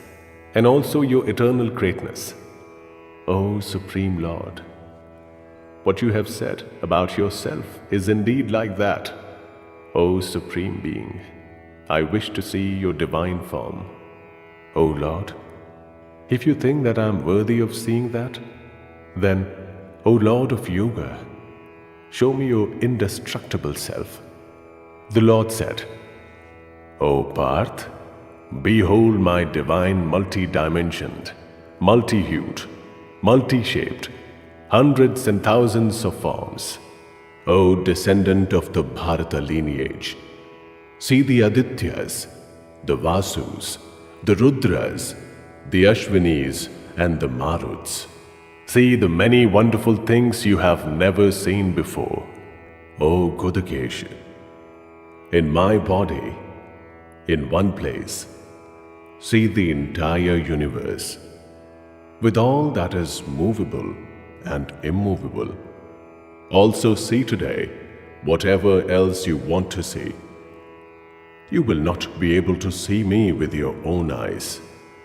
Therefore, I am giving you divine sight. Witness my divine glory." Sanjay said, "O King, having said this, Hari, the great Lord of Yoga, then showed Parth the divine and supreme form, with many mouths and eyes, with many miraculous things to see, adorned in many resplendent ornaments, with many divine weapons raised, with divine garlands and clothing, anointed with divine fragrances, extremely wonderful everywhere, resplendent, infinite, with faces in every direction. If the brilliance of 1,000 suns simultaneously rises in the sky, then that brilliance can rival the brilliance of that great soul." Then Pandav saw the entire universe in one place, divided into many parts, in that great God of God's body. Then amazed, and with his body hair standing up, Dhananjay bowed down before the God with his head lowered, and with joined palms said, Arjun said, "O Lord, in your body I see all the gods and all the different types of beings, the divine sages and all the serpents, and the Creator Brahma seated on a lotus. O Lord of the universe, O universal form, I see you with many arms, many stomachs, many faces, and many eyes everywhere. And I don't see an end, a middle, or a beginning to you, with the crown, with the mace, with a chakra resplendent everywhere, like a mass of energy impossible to see, brilliant like the burning fire and the sun, impossible to measure. I see you in every direction. I have no doubt that you are eternal and supreme and the only thing worth knowing. You are the supreme refuge of this universe. You are the indestructible and original being, the upholder of ancient dharma. I behold you without beginning, middle, and end, infinite in strength, with uncountable arms, the sun and moon in your eyes, face like ignited fire, scorching this universe with your energy. Oh great soul, the space between the sky and the earth is pervaded only by you. The directions are also pervaded. Witnessing this miraculous and terrible form, the three worlds are suffering. That array of gods is entering you alone. Some are frightened and with joined palms are craving protection. The array of great sages and pure souls are uttering words of pacification and are worshipping you. With pure and profound prayers, the Rudras, the Adityas, the Vasus and the Sadhyas, the Vishvadevas, the Ashvinis and the Maruts, those who partake warm food, the Gandharvas, the Yakshas, the Asurs, and arrays of the Siddhas, are all gazing at you with amazement. O mighty armed one, the worlds are terrified, and so am I, at witnessing your great form, with many faces and eyes, many stomachs, many arms, thighs, and feet, fearsome with many teeth. O Vishnu, touching the sky, resplendent, multi-hued, mouths stretched out, eyes large and fiery. Seeing you, I am frightened, and I cannot maintain my fortitude and peace. Seeing your several faces, fearsome with teeth and blazing like the fire of destruction, I have lost my sense of direction. I cannot find happiness. O Lord of the gods, O refuge of the universe, have mercy. All those sons of Dhritarashtra, with the collected kings and Bhishma, Drona, and that son of Asuta, and the chief warriors on our side, are dashing into your fearsome mouth with the terrible teeth. Some of them can be seen, heads smashed and attached to the joints of the teeth. Truly, like many currents and rivers, head towards and enter the ocean. Thus, those warriors of this earth are entering your mouths, flaming in all directions. As moths driven to destruction speedily enter a blazing fire, like that, these people are also swiftly entering your mouths for destruction. O Vishnu, in all directions, you are repeatedly licking, having swallowed all the worlds with your flaming mouths. Your fierce resplendence is scorching, having filled the universe with energy. Who are you? Tell me. You of the fierce form, I bow down before you.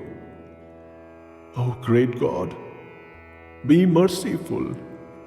I wish to know you, you who are the beginning, because I do not understand your inclination. The Lord said, I am the terrible destroyer of people. I am now about to destroy these people. Even without you, all the warriors in the opposing army formations will not exist. O Sabyasachi, therefore, arise, attain fame, triumph over enemies, and enjoy the undisputed kingdom. These have already been slain by me. You will only be the instrument. Kill Drona and Bhishma, and Jayadratha and Karna, and the other brave warriors also, already killed by me. Don't be apprehensive. You will be able to triumph over enemies in battle. Fight. Sanjay said. Hearing these words of Keshav's, the trembling Arjun joined his palms and saluting Krishna, again said in a flattering tone, bowing down in fear.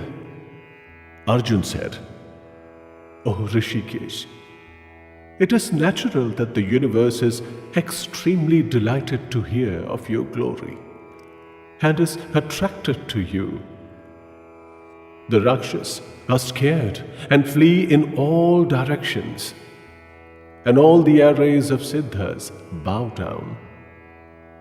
O great soul, O infinite, O Lord of the gods, O refuge of the universe, you're greater than Brahma and the original agent. Why should you not be saluted? The manifest and the unmanifest and the indestructible that is beyond is also you. You come before the gods. You are the eternal being. You are the abode of the universe after destruction. You are the knower, that which is to be known, and the supreme abode. By you is the universe pervaded, and you are infinite in form. You are Vayu, Yam, Agni, Varun, Shashank, Prajapati, and the great-grandfather. I salute you 1,000 times, and again salute you, and yet again salute you. I salute you in front and from the back. I salute you everywhere, in every direction. O possessor of infinite energy and unlimited strength, you pervade everything. Therefore, you are everything. Without knowing your glory, and also this inadvertently and in affection, thinking of you as a friend, expressions like, O Krishna, O Yadav, O friend, have been rudely used by me. O Achyut, at times of sport, sleeping, sitting or eating, alone or in front of other equals. In jest, you have faced irreverence, and for that, I crave forgiveness from you, whose power is beyond thought. O infinite power, you are the Father, worshipped, teacher, and also the greatest of all movable and immovable objects in the worlds. In the three worlds, there is no one equal to you. Where can there be someone greater than you? O God, for that reason, I prostrate my body and bow before this revered God, and craving your blessings, like a sons by the Father, a friends by a friend, and to lovers by the beloved. Forgive. O God, having seen that which has not been witnessed before, I am delighted. But again, my mind is disturbed by fear. Therefore, show me your earlier form. O Lord of the gods, O abode of the universe, be merciful. I wish to see your earlier form, crowned with a mace and chakra in hand. O thousand-armed one, O universal form, become manifest in your four-armed form. The Lord said, O Arjun, having been pleased with my powers of yoga, I have shown this resplendent, infinite, primeval, and supreme universal form. Apart from you, this has not been seen by anyone before. O great hero of the Kuru lineage, not through the Vedas, yajnas, study, nor through donations, nor even action or severe austerities, can this form of mine be witnessed by anyone other than you in this human world. Be not fearful at witnessing this fierce form of mine. Be not bewildered. Overcoming fear with a happy mind, may you behold that my earlier form. Sanjay said, having said this, Vasudeva again showed Arjun his natural form. Having again assumed his peaceful form, the great soul assured the scared Arjun. Arjun said, O Janardhan, having seen your peaceful and human form, my mind is now calmed, and I am in control of my senses. I have become normal. The Lord said, the form of mind that you have seen is difficult to witness. The gods themselves are always desirous of seeing this form. Not through the Vedas, nor austerities, nor donations, nor even yajnas is it possible to see me in the form that you have seen me in. O scorcher of foes, O Arjun, it is only through single-minded devotion that this form of mine can be truly known or seen, or it becomes possible to get immersed in me. O Pandav, he who undertakes action for my sake is attached to me, is devoted to me, is detached and without enmity towards all beings, attains me.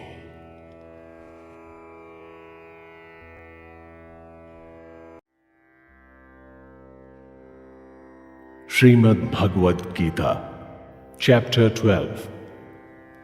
Arjun said, in this way, there are devotees who are always immersed in you and worship you, and there are those who think of the unmanifest and the indestructible. Who among these is the best yogi? The Lord said, those who worship me with minds fixed on me, always united in me with supreme devotion. In my view, they are the best yogis. But those who worship the indestructible, indescribable, unmanifest, omnipresent, unthinkable, original, immovable and constant, controlling properly the senses and looking upon everything equally, acting for the welfare of all beings, they only attain me. Those who wish to immerse their minds in the unmanifest find it more difficult, because those who possess bodies attain the goal of the unmanifest with great perseverance. O Parth, those who offer all action to me are devoted to me, and with single-minded yoga meditate on me and worship me with minds rendered unto me. I become swiftly their rescuer from this mortal world that is like an ocean. Establish your mind in me alone. Fix your intellect on me. After that, there is no doubt that you will live with me alone. O Dhananjay, if you cannot steady your mind and fix it on me, then practice yoga and wish to attain me. If you don't succeed in the practice, then do only my deeds. Even if you do acts for my pleasure, you attain liberation. If, however, you are unable to perform these deeds also, then control your mind, give up attachment to the fruits of all action, and seek refuge in the yoga that is mine. Knowledge is superior to practice. Meditation is superior to knowledge. Giving up attachment to the fruits of action is superior to meditation. After renunciation, tranquility is attained. He who has no hatred for all beings is friendly and also displays compassion, is without sense of ego, without pride, regards happiness and unhappiness in the same way, and is forgiving, is always satisfied, a yogi, and controlled in mind, firm in resolution, and with mind and intellect immersed in me. Such a devotee of mine is dear to me. He from whom other people are not disturbed, and he who is not disturbed by other people, and he who is free from delight, dissatisfaction, fear and concern, is dear to me. Without desire, pure, enterprising, neutral, without pain, and one who has renounced all fruit. Such a devotee is dear to me. He who is not delighted, nor hates, he who does not sorrow, nor desires, he who has given up good and evil, such a devotee is dear to me. Equal between friend and enemy, and respect and insult. Equal between cold and warmth, happiness and unhappiness, and without all attachments, like between criticism and praise, restrained in speech, satisfied with whatever is obtained, without habitation and controlled in mind. Such a devoted man is dear to me. Those who are devoted and look upon me as the supreme goal and worship according to this immortal dharma, such devotees are extremely dear to me.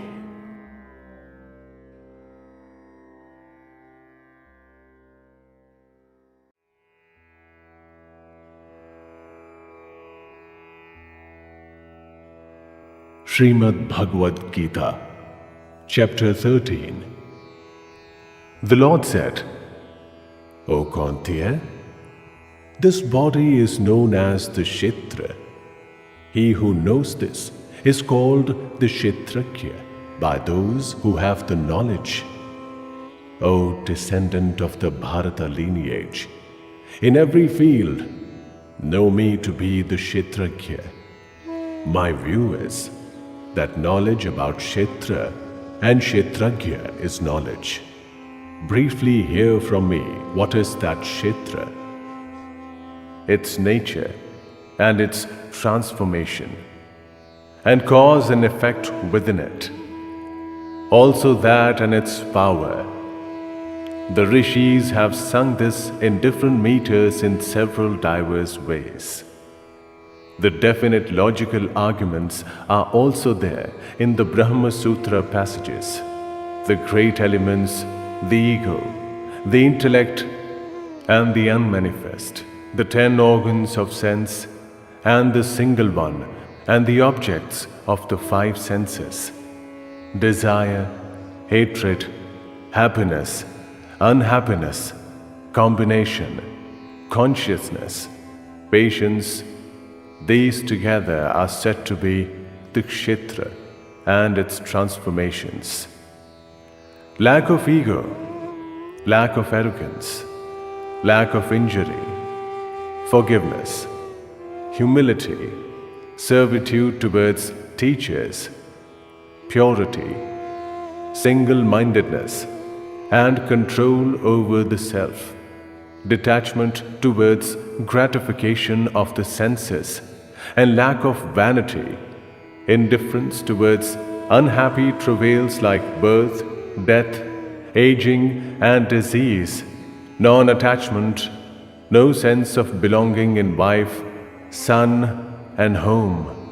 Always equality in mind, whether good or evil results, faithfulness and devotion to me, fixedness and non-deviation in yoga, habitation in secluded spots, aversion to crowds, devotion to knowledge about the Atma, and search for true knowledge. These are known as knowledge. Anything opposed is ignorance. I will state that which is to be known. Knowing that attains immortality.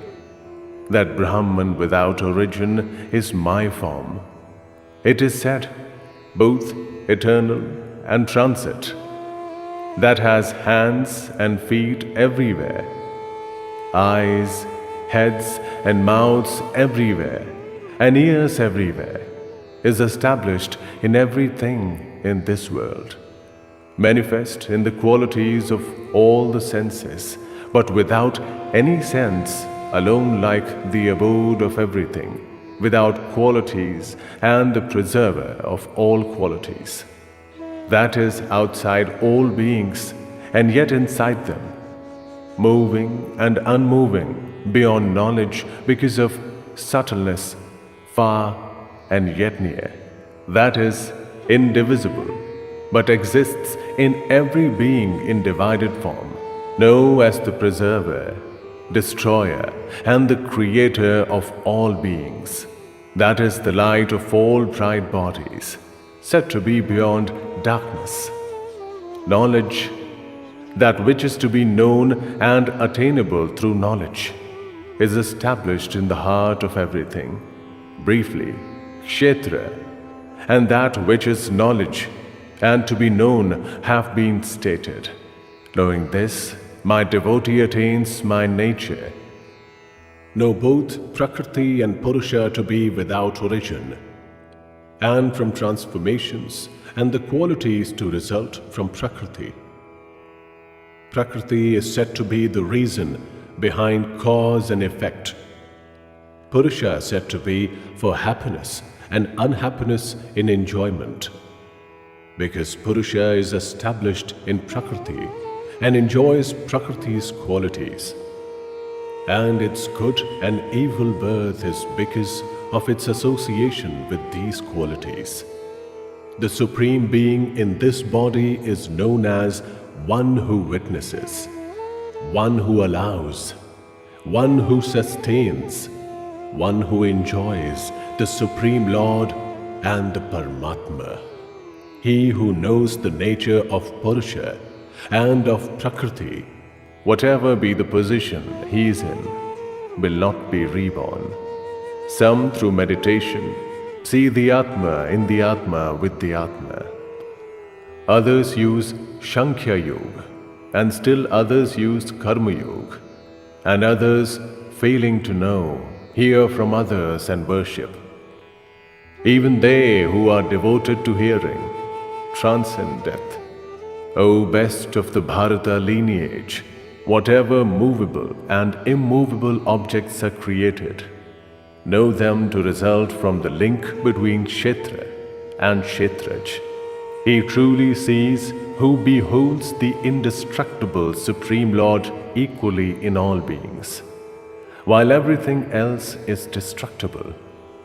He who sees the great Lord equally established in everything, he doesn't kill the Atma with the Atma, and therefore attains supreme liberation. He who perceives all action as being performed by Prakriti and the Atma as a non-agent, he truly beholds. When he sees the different aspects of beings as established in one, and also everything manifested from there, he attains the Brahman. O Kantya, because it is without origin and without qualities, this Paramatma is unchanging, and although based in the body, does nothing. It is not attached, as the sky that is everywhere is not attached because of its subtlety. Like that, the Atma is not attached, though it is in every body. O descendant of the Bharata lineage, just as a single sun lights up the entire world, like that, a single Kshetri lights up all Kshetras, those who, through their eyes of knowledge, know the difference between Kshetra and Kshetragya in this way, and freedom from beings and Prakriti, they attain the supreme goal.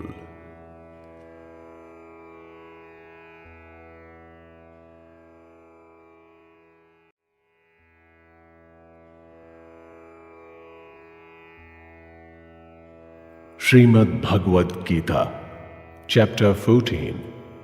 The Lord said, I am again starting the excellent and supreme out of all types of knowledge, knowing that all the sages are freed from this and attain supreme liberation, seeking refuge in this knowledge and attaining my true nature. They are not born at the time of creation, nor suffer at the time of destruction.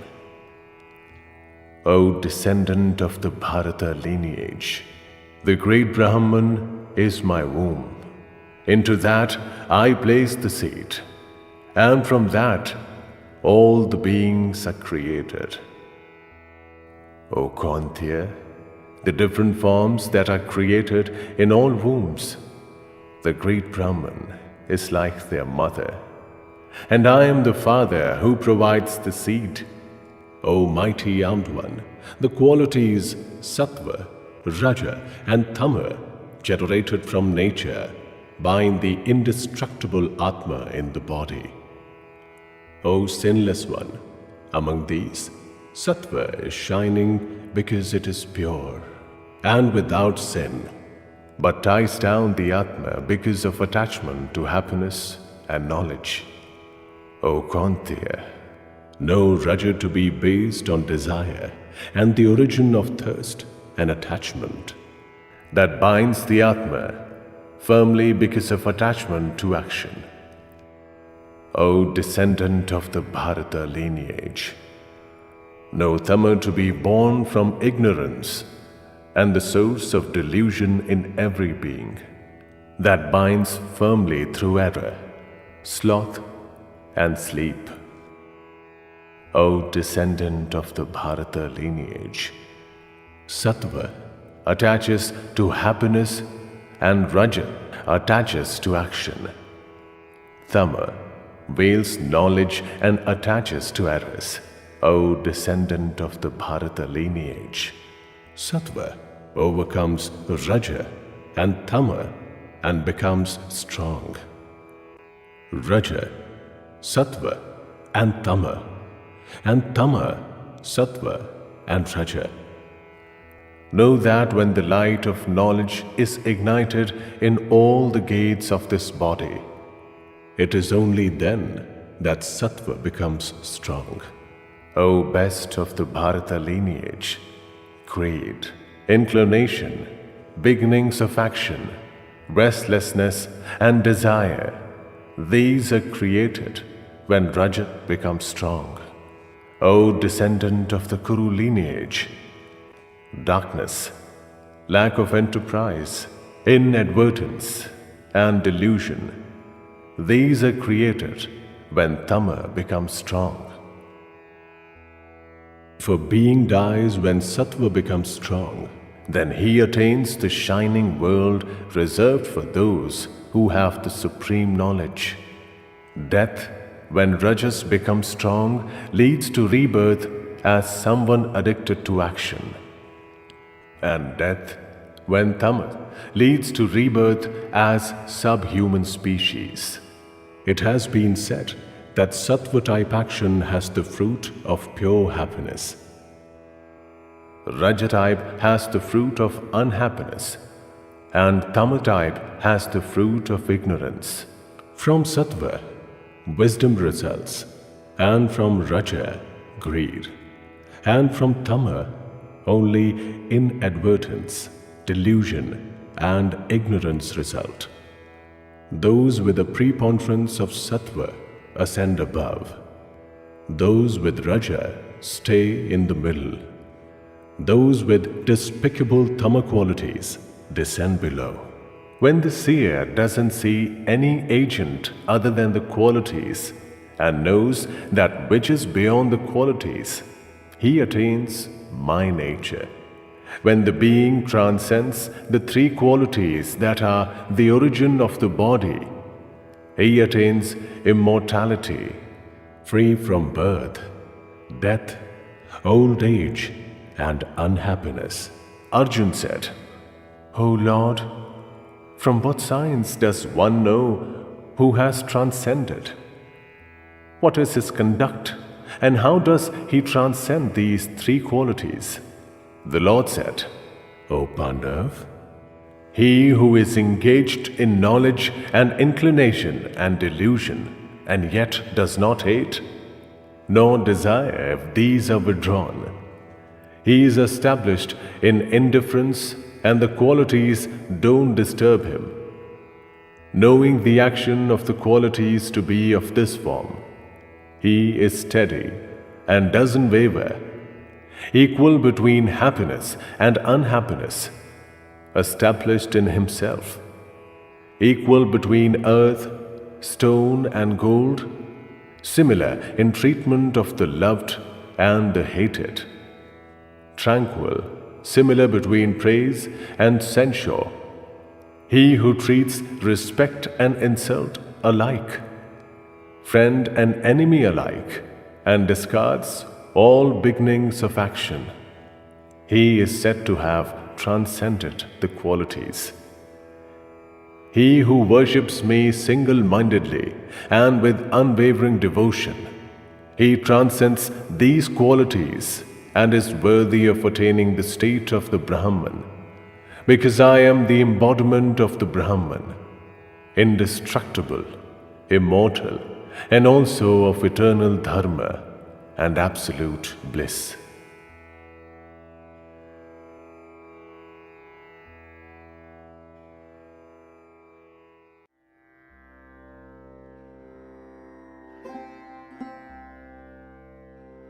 Sreemad Bhagwat Geeta, Chapter 15. The Lord said, "They say the Ashwatthva tree, the holy fig tree, with the root above and branches below, is indestructible. He who knows that its leaves are the meters knows the truth, specially nurtured by the gunas, with objects as its shoots, its branches extend upwards and downwards. In the world of men, its rootlings stretch downwards, the cause of action. In this form is nor felt, nor the end, nor the beginning, nor even its establishment, slicing the thick root of the Ashwatthva with the weapon of firm detachment. Thereafter, one must seek that goal, the attainment of which means no return, stating, 'I seek refuge in that original being.' Without pride and delusion, having conquered the fault of attachment, constant in the knowledge of the Atma, having restrained desired, freed from the opposites of happiness and unhappiness, the wise go to that indestructible goal. Attaining that, there is no return. The sun cannot light that, nor the moon, nor fire. That is my supreme abode. Indeed, part of my eternal form is established as beings in nature and attracts the mind and six senses to the world of beings. Like the wind carries away fragrance from receptacles, the Lord, when it discards one body and attains another one, takes these with it and leaves. This is established in the ears, the eyes, touch, the tongue, the nose, and also the mind, and enjoys objects. The deluded do not see the establishment and also the enjoyment and progress with the qualities as attributes. Those with eyes of wisdom see this. Careful yogis, established in the Atma, see this. Despite care, those who are not established in the Atma and are without consciousness do not see this. The energy in the sun that lights up the entire world, that in the moon, and that too in the fire. Know that energy to be mine. I enter the earth and hold up the beings with my energy. As the watery moon, I nourish all the herbs. I am established in the bodies of beings as the fire of digestion. I mingle with the prana and apana breath and digest the 4 types of food. I am established in the hearts of all beings. I result in memory and knowledge and their lack. Indeed, it is I who am the knowledge of the Vedas and the origin of Vedanta, and I am the knower of the Vedas. The destructible and the indestructible, these 2 Purushas exist in the world. All these beings are destructible. The fixed is known as the indestructible. That apart, there is a Supreme Purusha known as the Paramatma, who enters the 3 worlds and sustains them. The indestructible Lord, because I am beyond destruction and superior even to the indestructible. Therefore, I am known as the Supreme Being in this world and in the Vedas. O descendant of the Bharata lineage, without delusion, he who knows me as the Supreme Being, he is omniscient and worships me in every way. O pure one, O descendant of the Bharata lineage, thus this extremely secret knowledge has been related by me. This understanding leads to knowledge and accomplishment.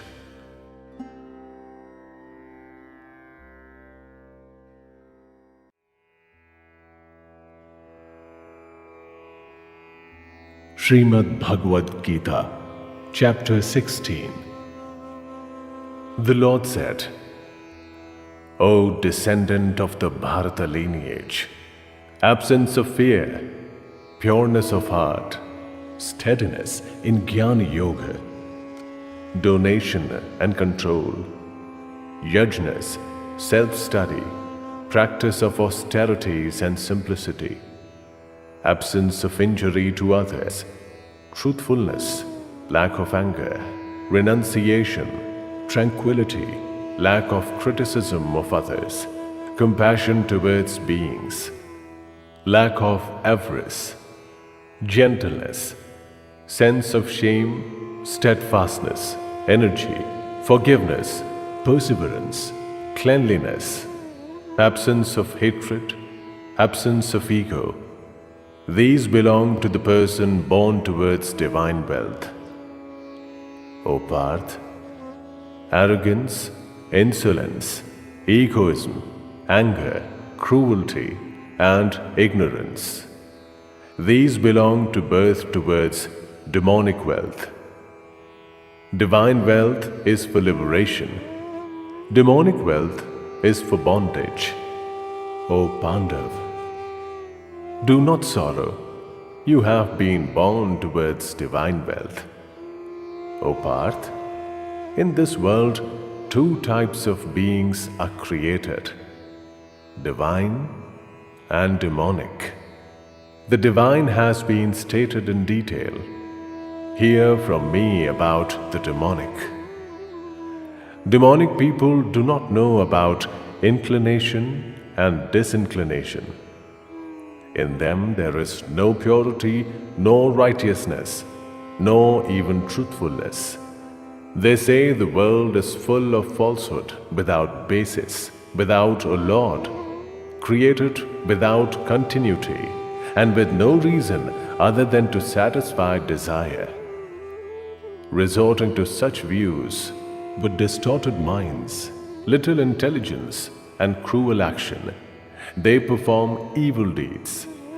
They are born to destroy the world, seeking refuge in insatiable desires, deluded with a sense of insolence, pride, and arrogance, accepting surge of the untrue and performing impure rites. They act, resorting to immeasurable thoughts till the time of destruction, convinced certainly that the enjoyment of desire is supreme, Tied down with the noose of 100 hopes, prone to lust and anger, and accepting evil means for the sake of desired gratification.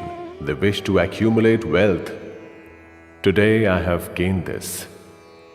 I will get that desired object later. I have this, and again that wealth will also be mine. this enemy has been killed by me. I will also kill the others. I am the Lord. I am the enjoyer. I am the successful, strong and happy. I am wealthy and of noble descent. Who is there equal to me? I will perform yajnas. I will donate. I will pleasure myself. Deluded by ignorance in this way, minds distracted by many thoughts, caught in the net of delusion, addicted to gratification of desires, they are hurled into impure hell. Self-glorifying, haughty, proud because of wealth, they insolently perform unsanctioned rites that are yajnas only in name, resorting to vanity, strength, insolence, desire and anger.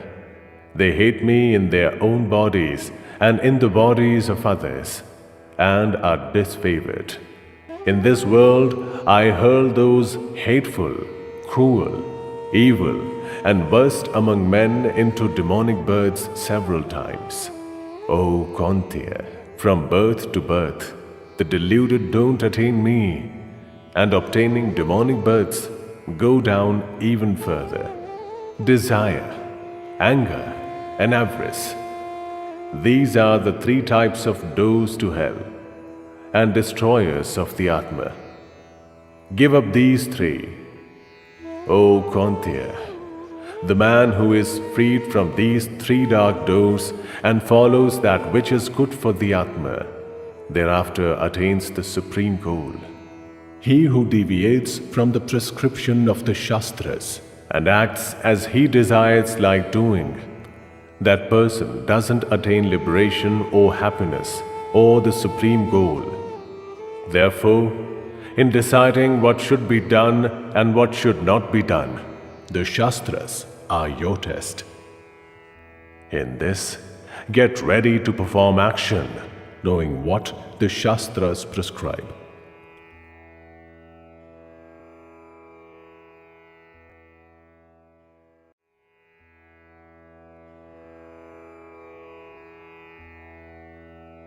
Sreemad Bhagwat Geeta, Chapter 17.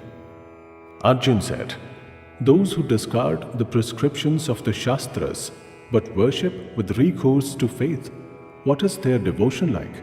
Is it Sattva, Raja, or Tama? The Lord said, according to their nature, people show three kinds of faith: Sattva type, Raja type, and Tama type. Listen to this, O descendant of the Bharata lineage. Everyone's faith follows his inner nature.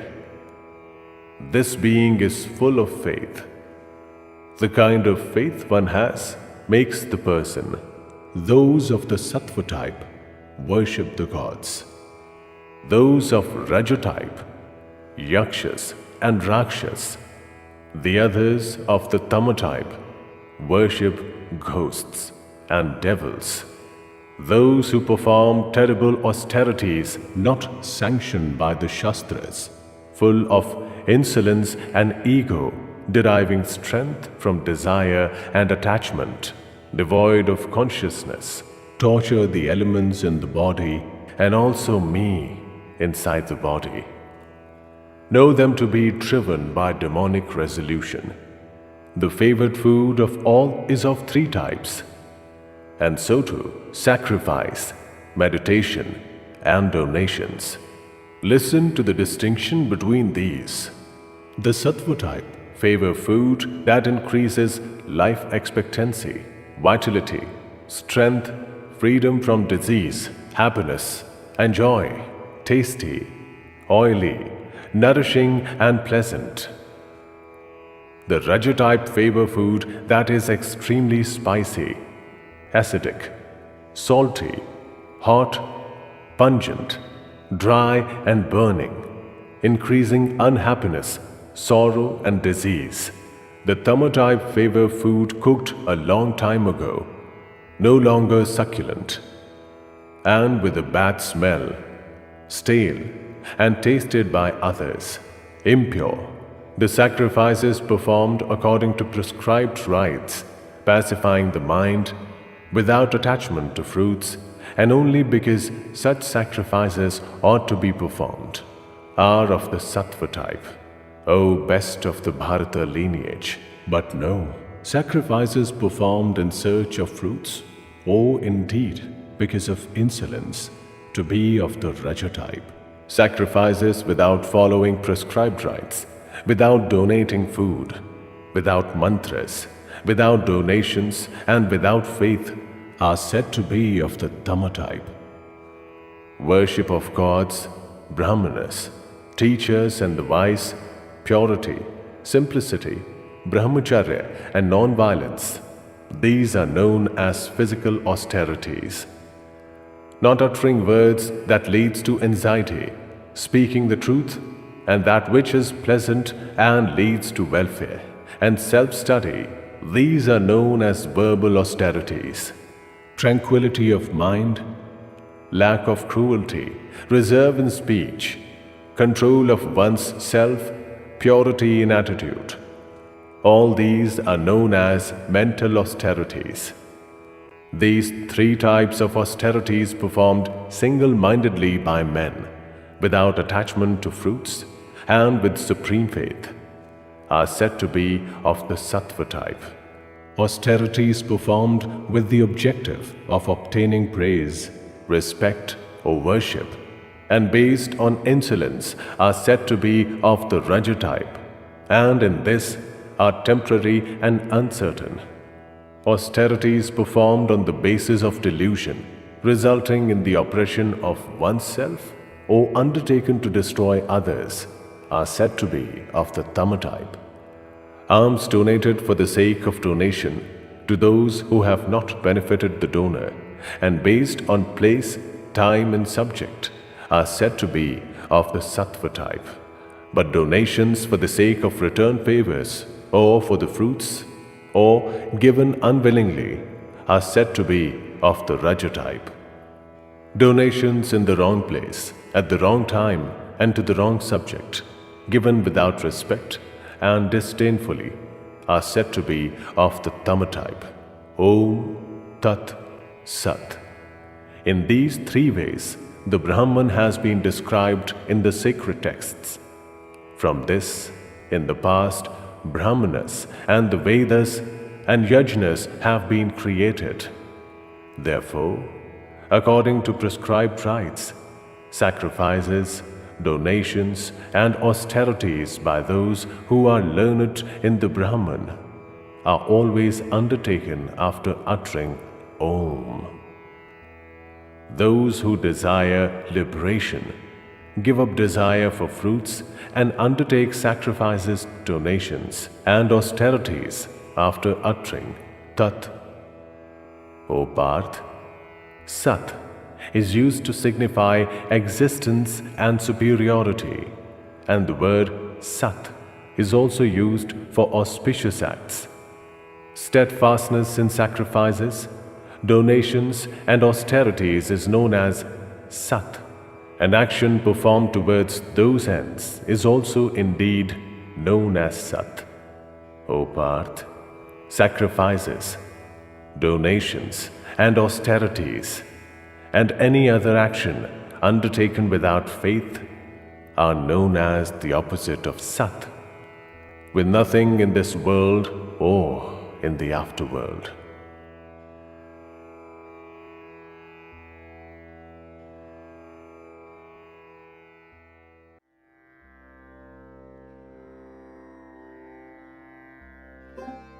Sreemad Bhagwat Geeta, Chapter 18. Arjun said, O mighty armed one, O Rishikesh, O slayer of Keshi, I wish to separately understand the essence of renunciation and relinquishing. The Lord said, the wise know the relinquishing of action that satisfies desires as sannyas.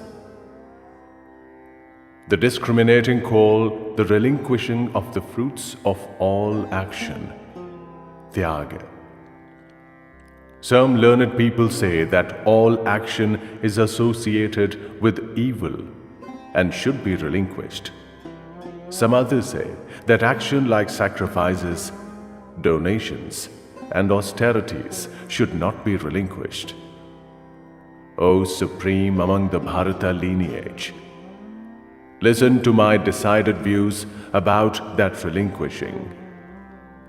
O Tiger among men, it has been said that relinquishing is of three types: sacrifices, donations, and austerities are not to be relinquished. Those actions certainly have to be performed, because sacrifices, donations, and austerities purify the hearts of the learned. O Parth, but even these actions should be performed through relinquishing attachment and fruits. That is my decided and supreme view. It is not advisable to renounce indicated action. Discarding this through delusion is known as tamatype.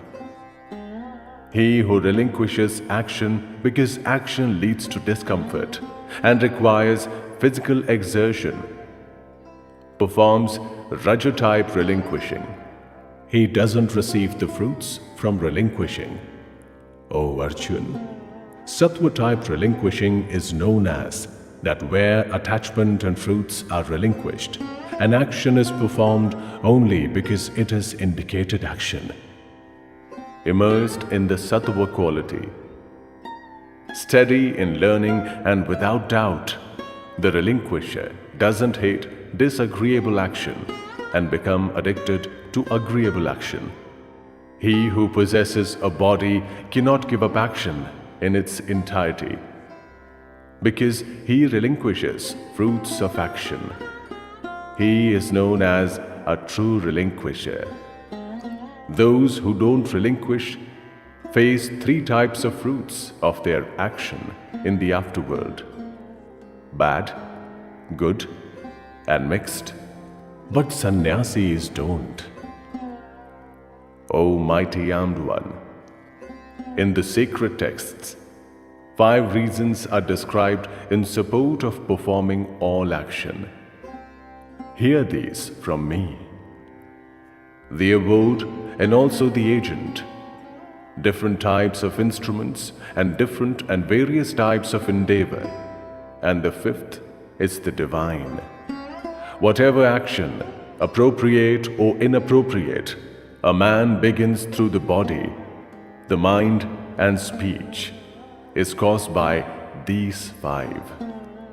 Although this is the state of affairs, he who thinks of the Absolute Atma as the agent, his intelligence is unrefined, and that ignorant person doesn't see.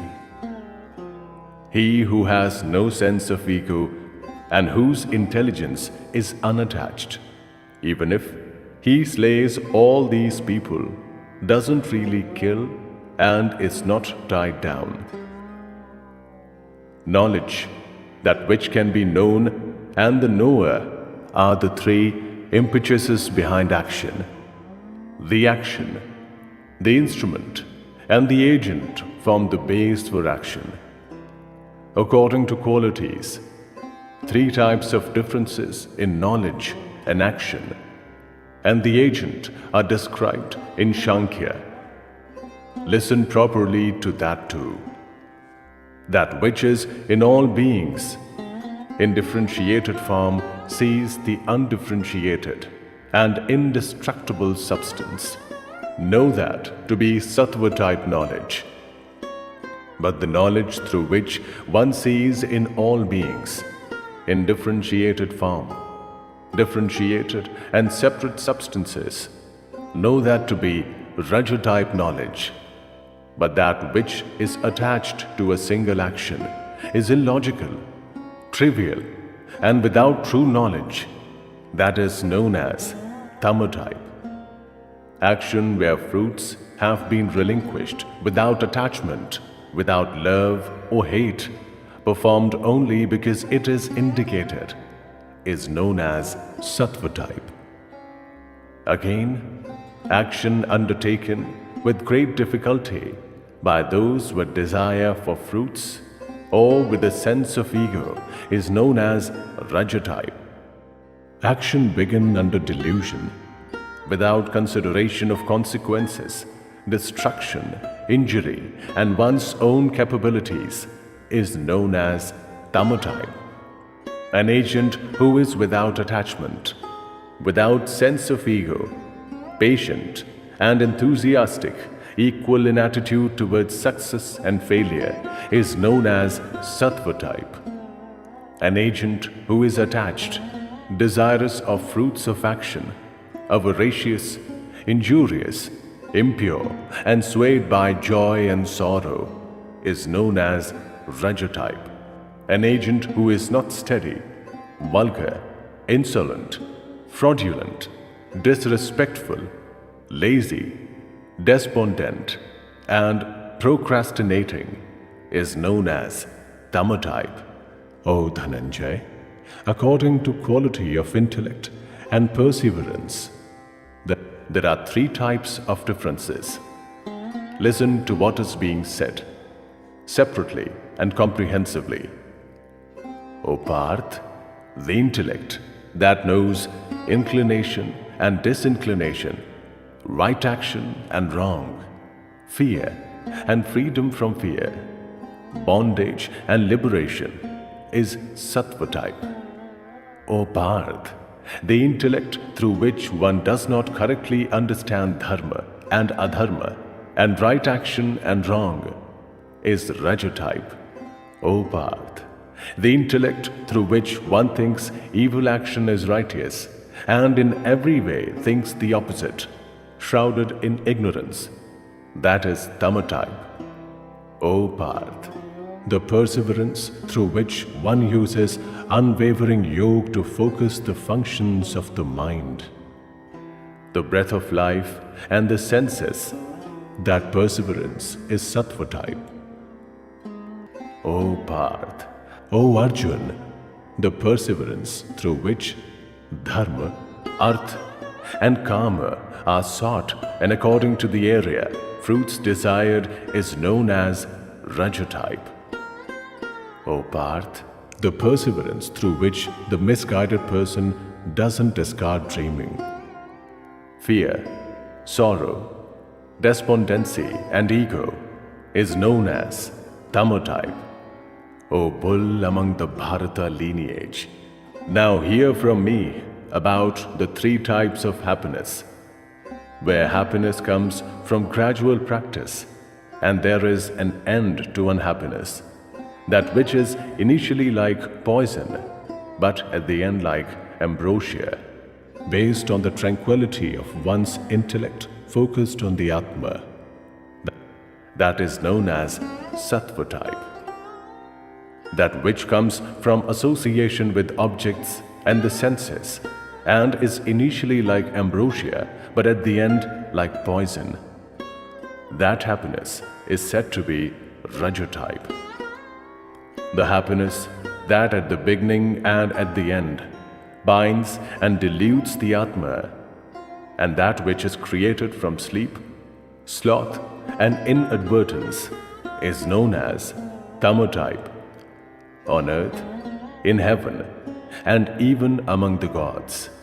There doesn't exist anything that is free from these three qualities generated from nature. O scorcher of foes!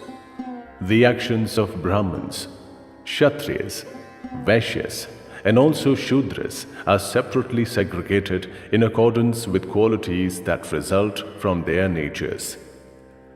Control over the mind, control over the senses, meditation, purity, forgiveness, simplicity, knowledge, self-realization, and indeed faith are natural actions for Brahmins. Valor, bravery, perseverance, dexterity, willingness to fight, generosity, and capacity to rule are natural actions for Kshatriyas. Agriculture, preservation of cattle, and trade are natural actions for Vaishyas. Servitude is natural action for Shudras. A man who faithfully follows his indicated course of action attains liberation.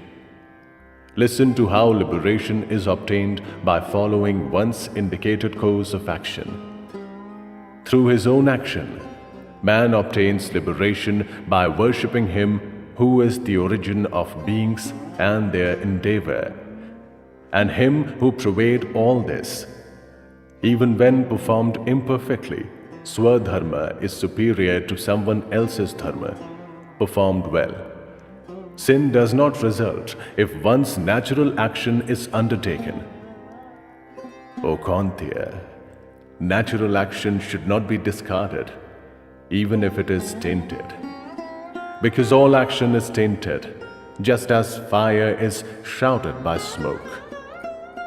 He who is detached everywhere has conquered his Atma, has overcome desire through sannyasa, attains the supreme liberation of freedom from action.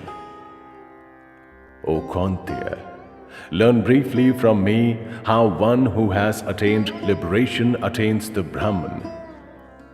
That is the supreme form of knowledge, united with pure intellect, controlling the Atma with perseverance, discarding objects like sound and renouncing love and aversion, inhabiting a secluded place, eating little, restraining speech, body, and the mind, constantly practicing meditation, seeking refuge in renouncement, discarding ego, power, insolence, desire, anger, and possessions. Tranquil and without ego, he is fit for merging with the Brahman. Tranquil in merging with the Brahman, such a person does not sorrow and does not desire.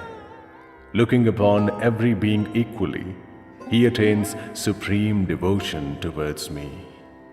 Through devotion, he comprehends my true nature, who I am and my different forms. Then, after knowing my true nature, enters. Seeking refuge in me, he always performs all action, and through my blessings attains the eternal and indestructible abode. Through the mind, offering up all action to me, devoted to me and seeking refuge in Buddhi Yoga, always immerse your mind in me. With mind immersed in me, with my blessings, you will overcome all difficulties. But if, through a sense of ego, you don't listen to me, you will be destroyed. Through a sense of ego, you are thinking that you will not fight. But this resolution is false. Nature will compel you. O Kantya, whatever you don't wish to do because of delusion, you will have to undertake in spite of that, because you are tied down by your natural duty. O Arjun, the Lord is established in the hearts of all beings, and through Maya makes all beings whirl, as if they are mounted on machines. O descendant of the Bharata lineage, In every way, seek refuge in Him alone. Through His blessings, you will attain supreme tranquility and the eternal abode. I have explained to you this knowledge, which is the most secret of all secrets. Having examined it completely, do what you wish to do. Listen yet again to my supreme words, the most secret of all secrets. You are my dearly beloved. Therefore, I am telling you what is good for you. Immerse your mind only in me. Be devoted to me, worship me, bow in obeisance before me.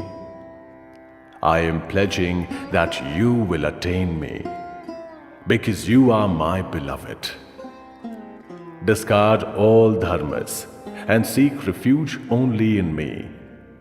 I will free you from all sins. Do not sorrow.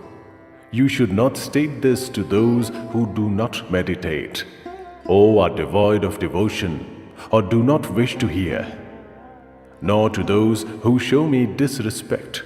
There is no doubt that he who explains this most secret knowledge to my devotees displays supreme devotion towards me and will attain me alone. Among men, there is no one who does greater service to me. In the world, there is no one, and there will be no one more dear to me. And he who will study this dialogue of ours on Dharma, my view is that he will worship me through Jnana Yoga.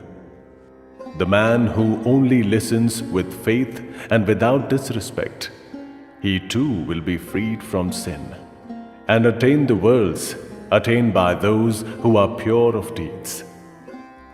O Parth, have you listened to this with single-minded concentration? O Dhananjay, has your delusion of ignorance been destroyed? Arjun said, O Achyut, through your blessings, my delusion has been destroyed. I have obtained knowledge about what should be done and what shouldn't be done. I am steady. I no longer suffer from doubt. I will do what you instruct. Sanjay said, I have thus heard this wonderful and thrilling dialogue between the great souls Vasudev and Parth. Through the blessings of Vyas, I have heard the supreme and secret yoga directly from Krishna, the Lord of all yoga, when he stated it. O King, remembering again and again this sacred and wonderful dialogue between Keshav and Arjun, I have repeatedly been exhilarated. O King, remembering that extremely wonderful universal form of Hari, I am greatly amazed and repeatedly exhilarated. Wherever there is Krishna, the Lord of Yoga, and Arjun, the wielder of the bow, exist prosperity, victory, increase in wealth, and sound policy. That is my conviction.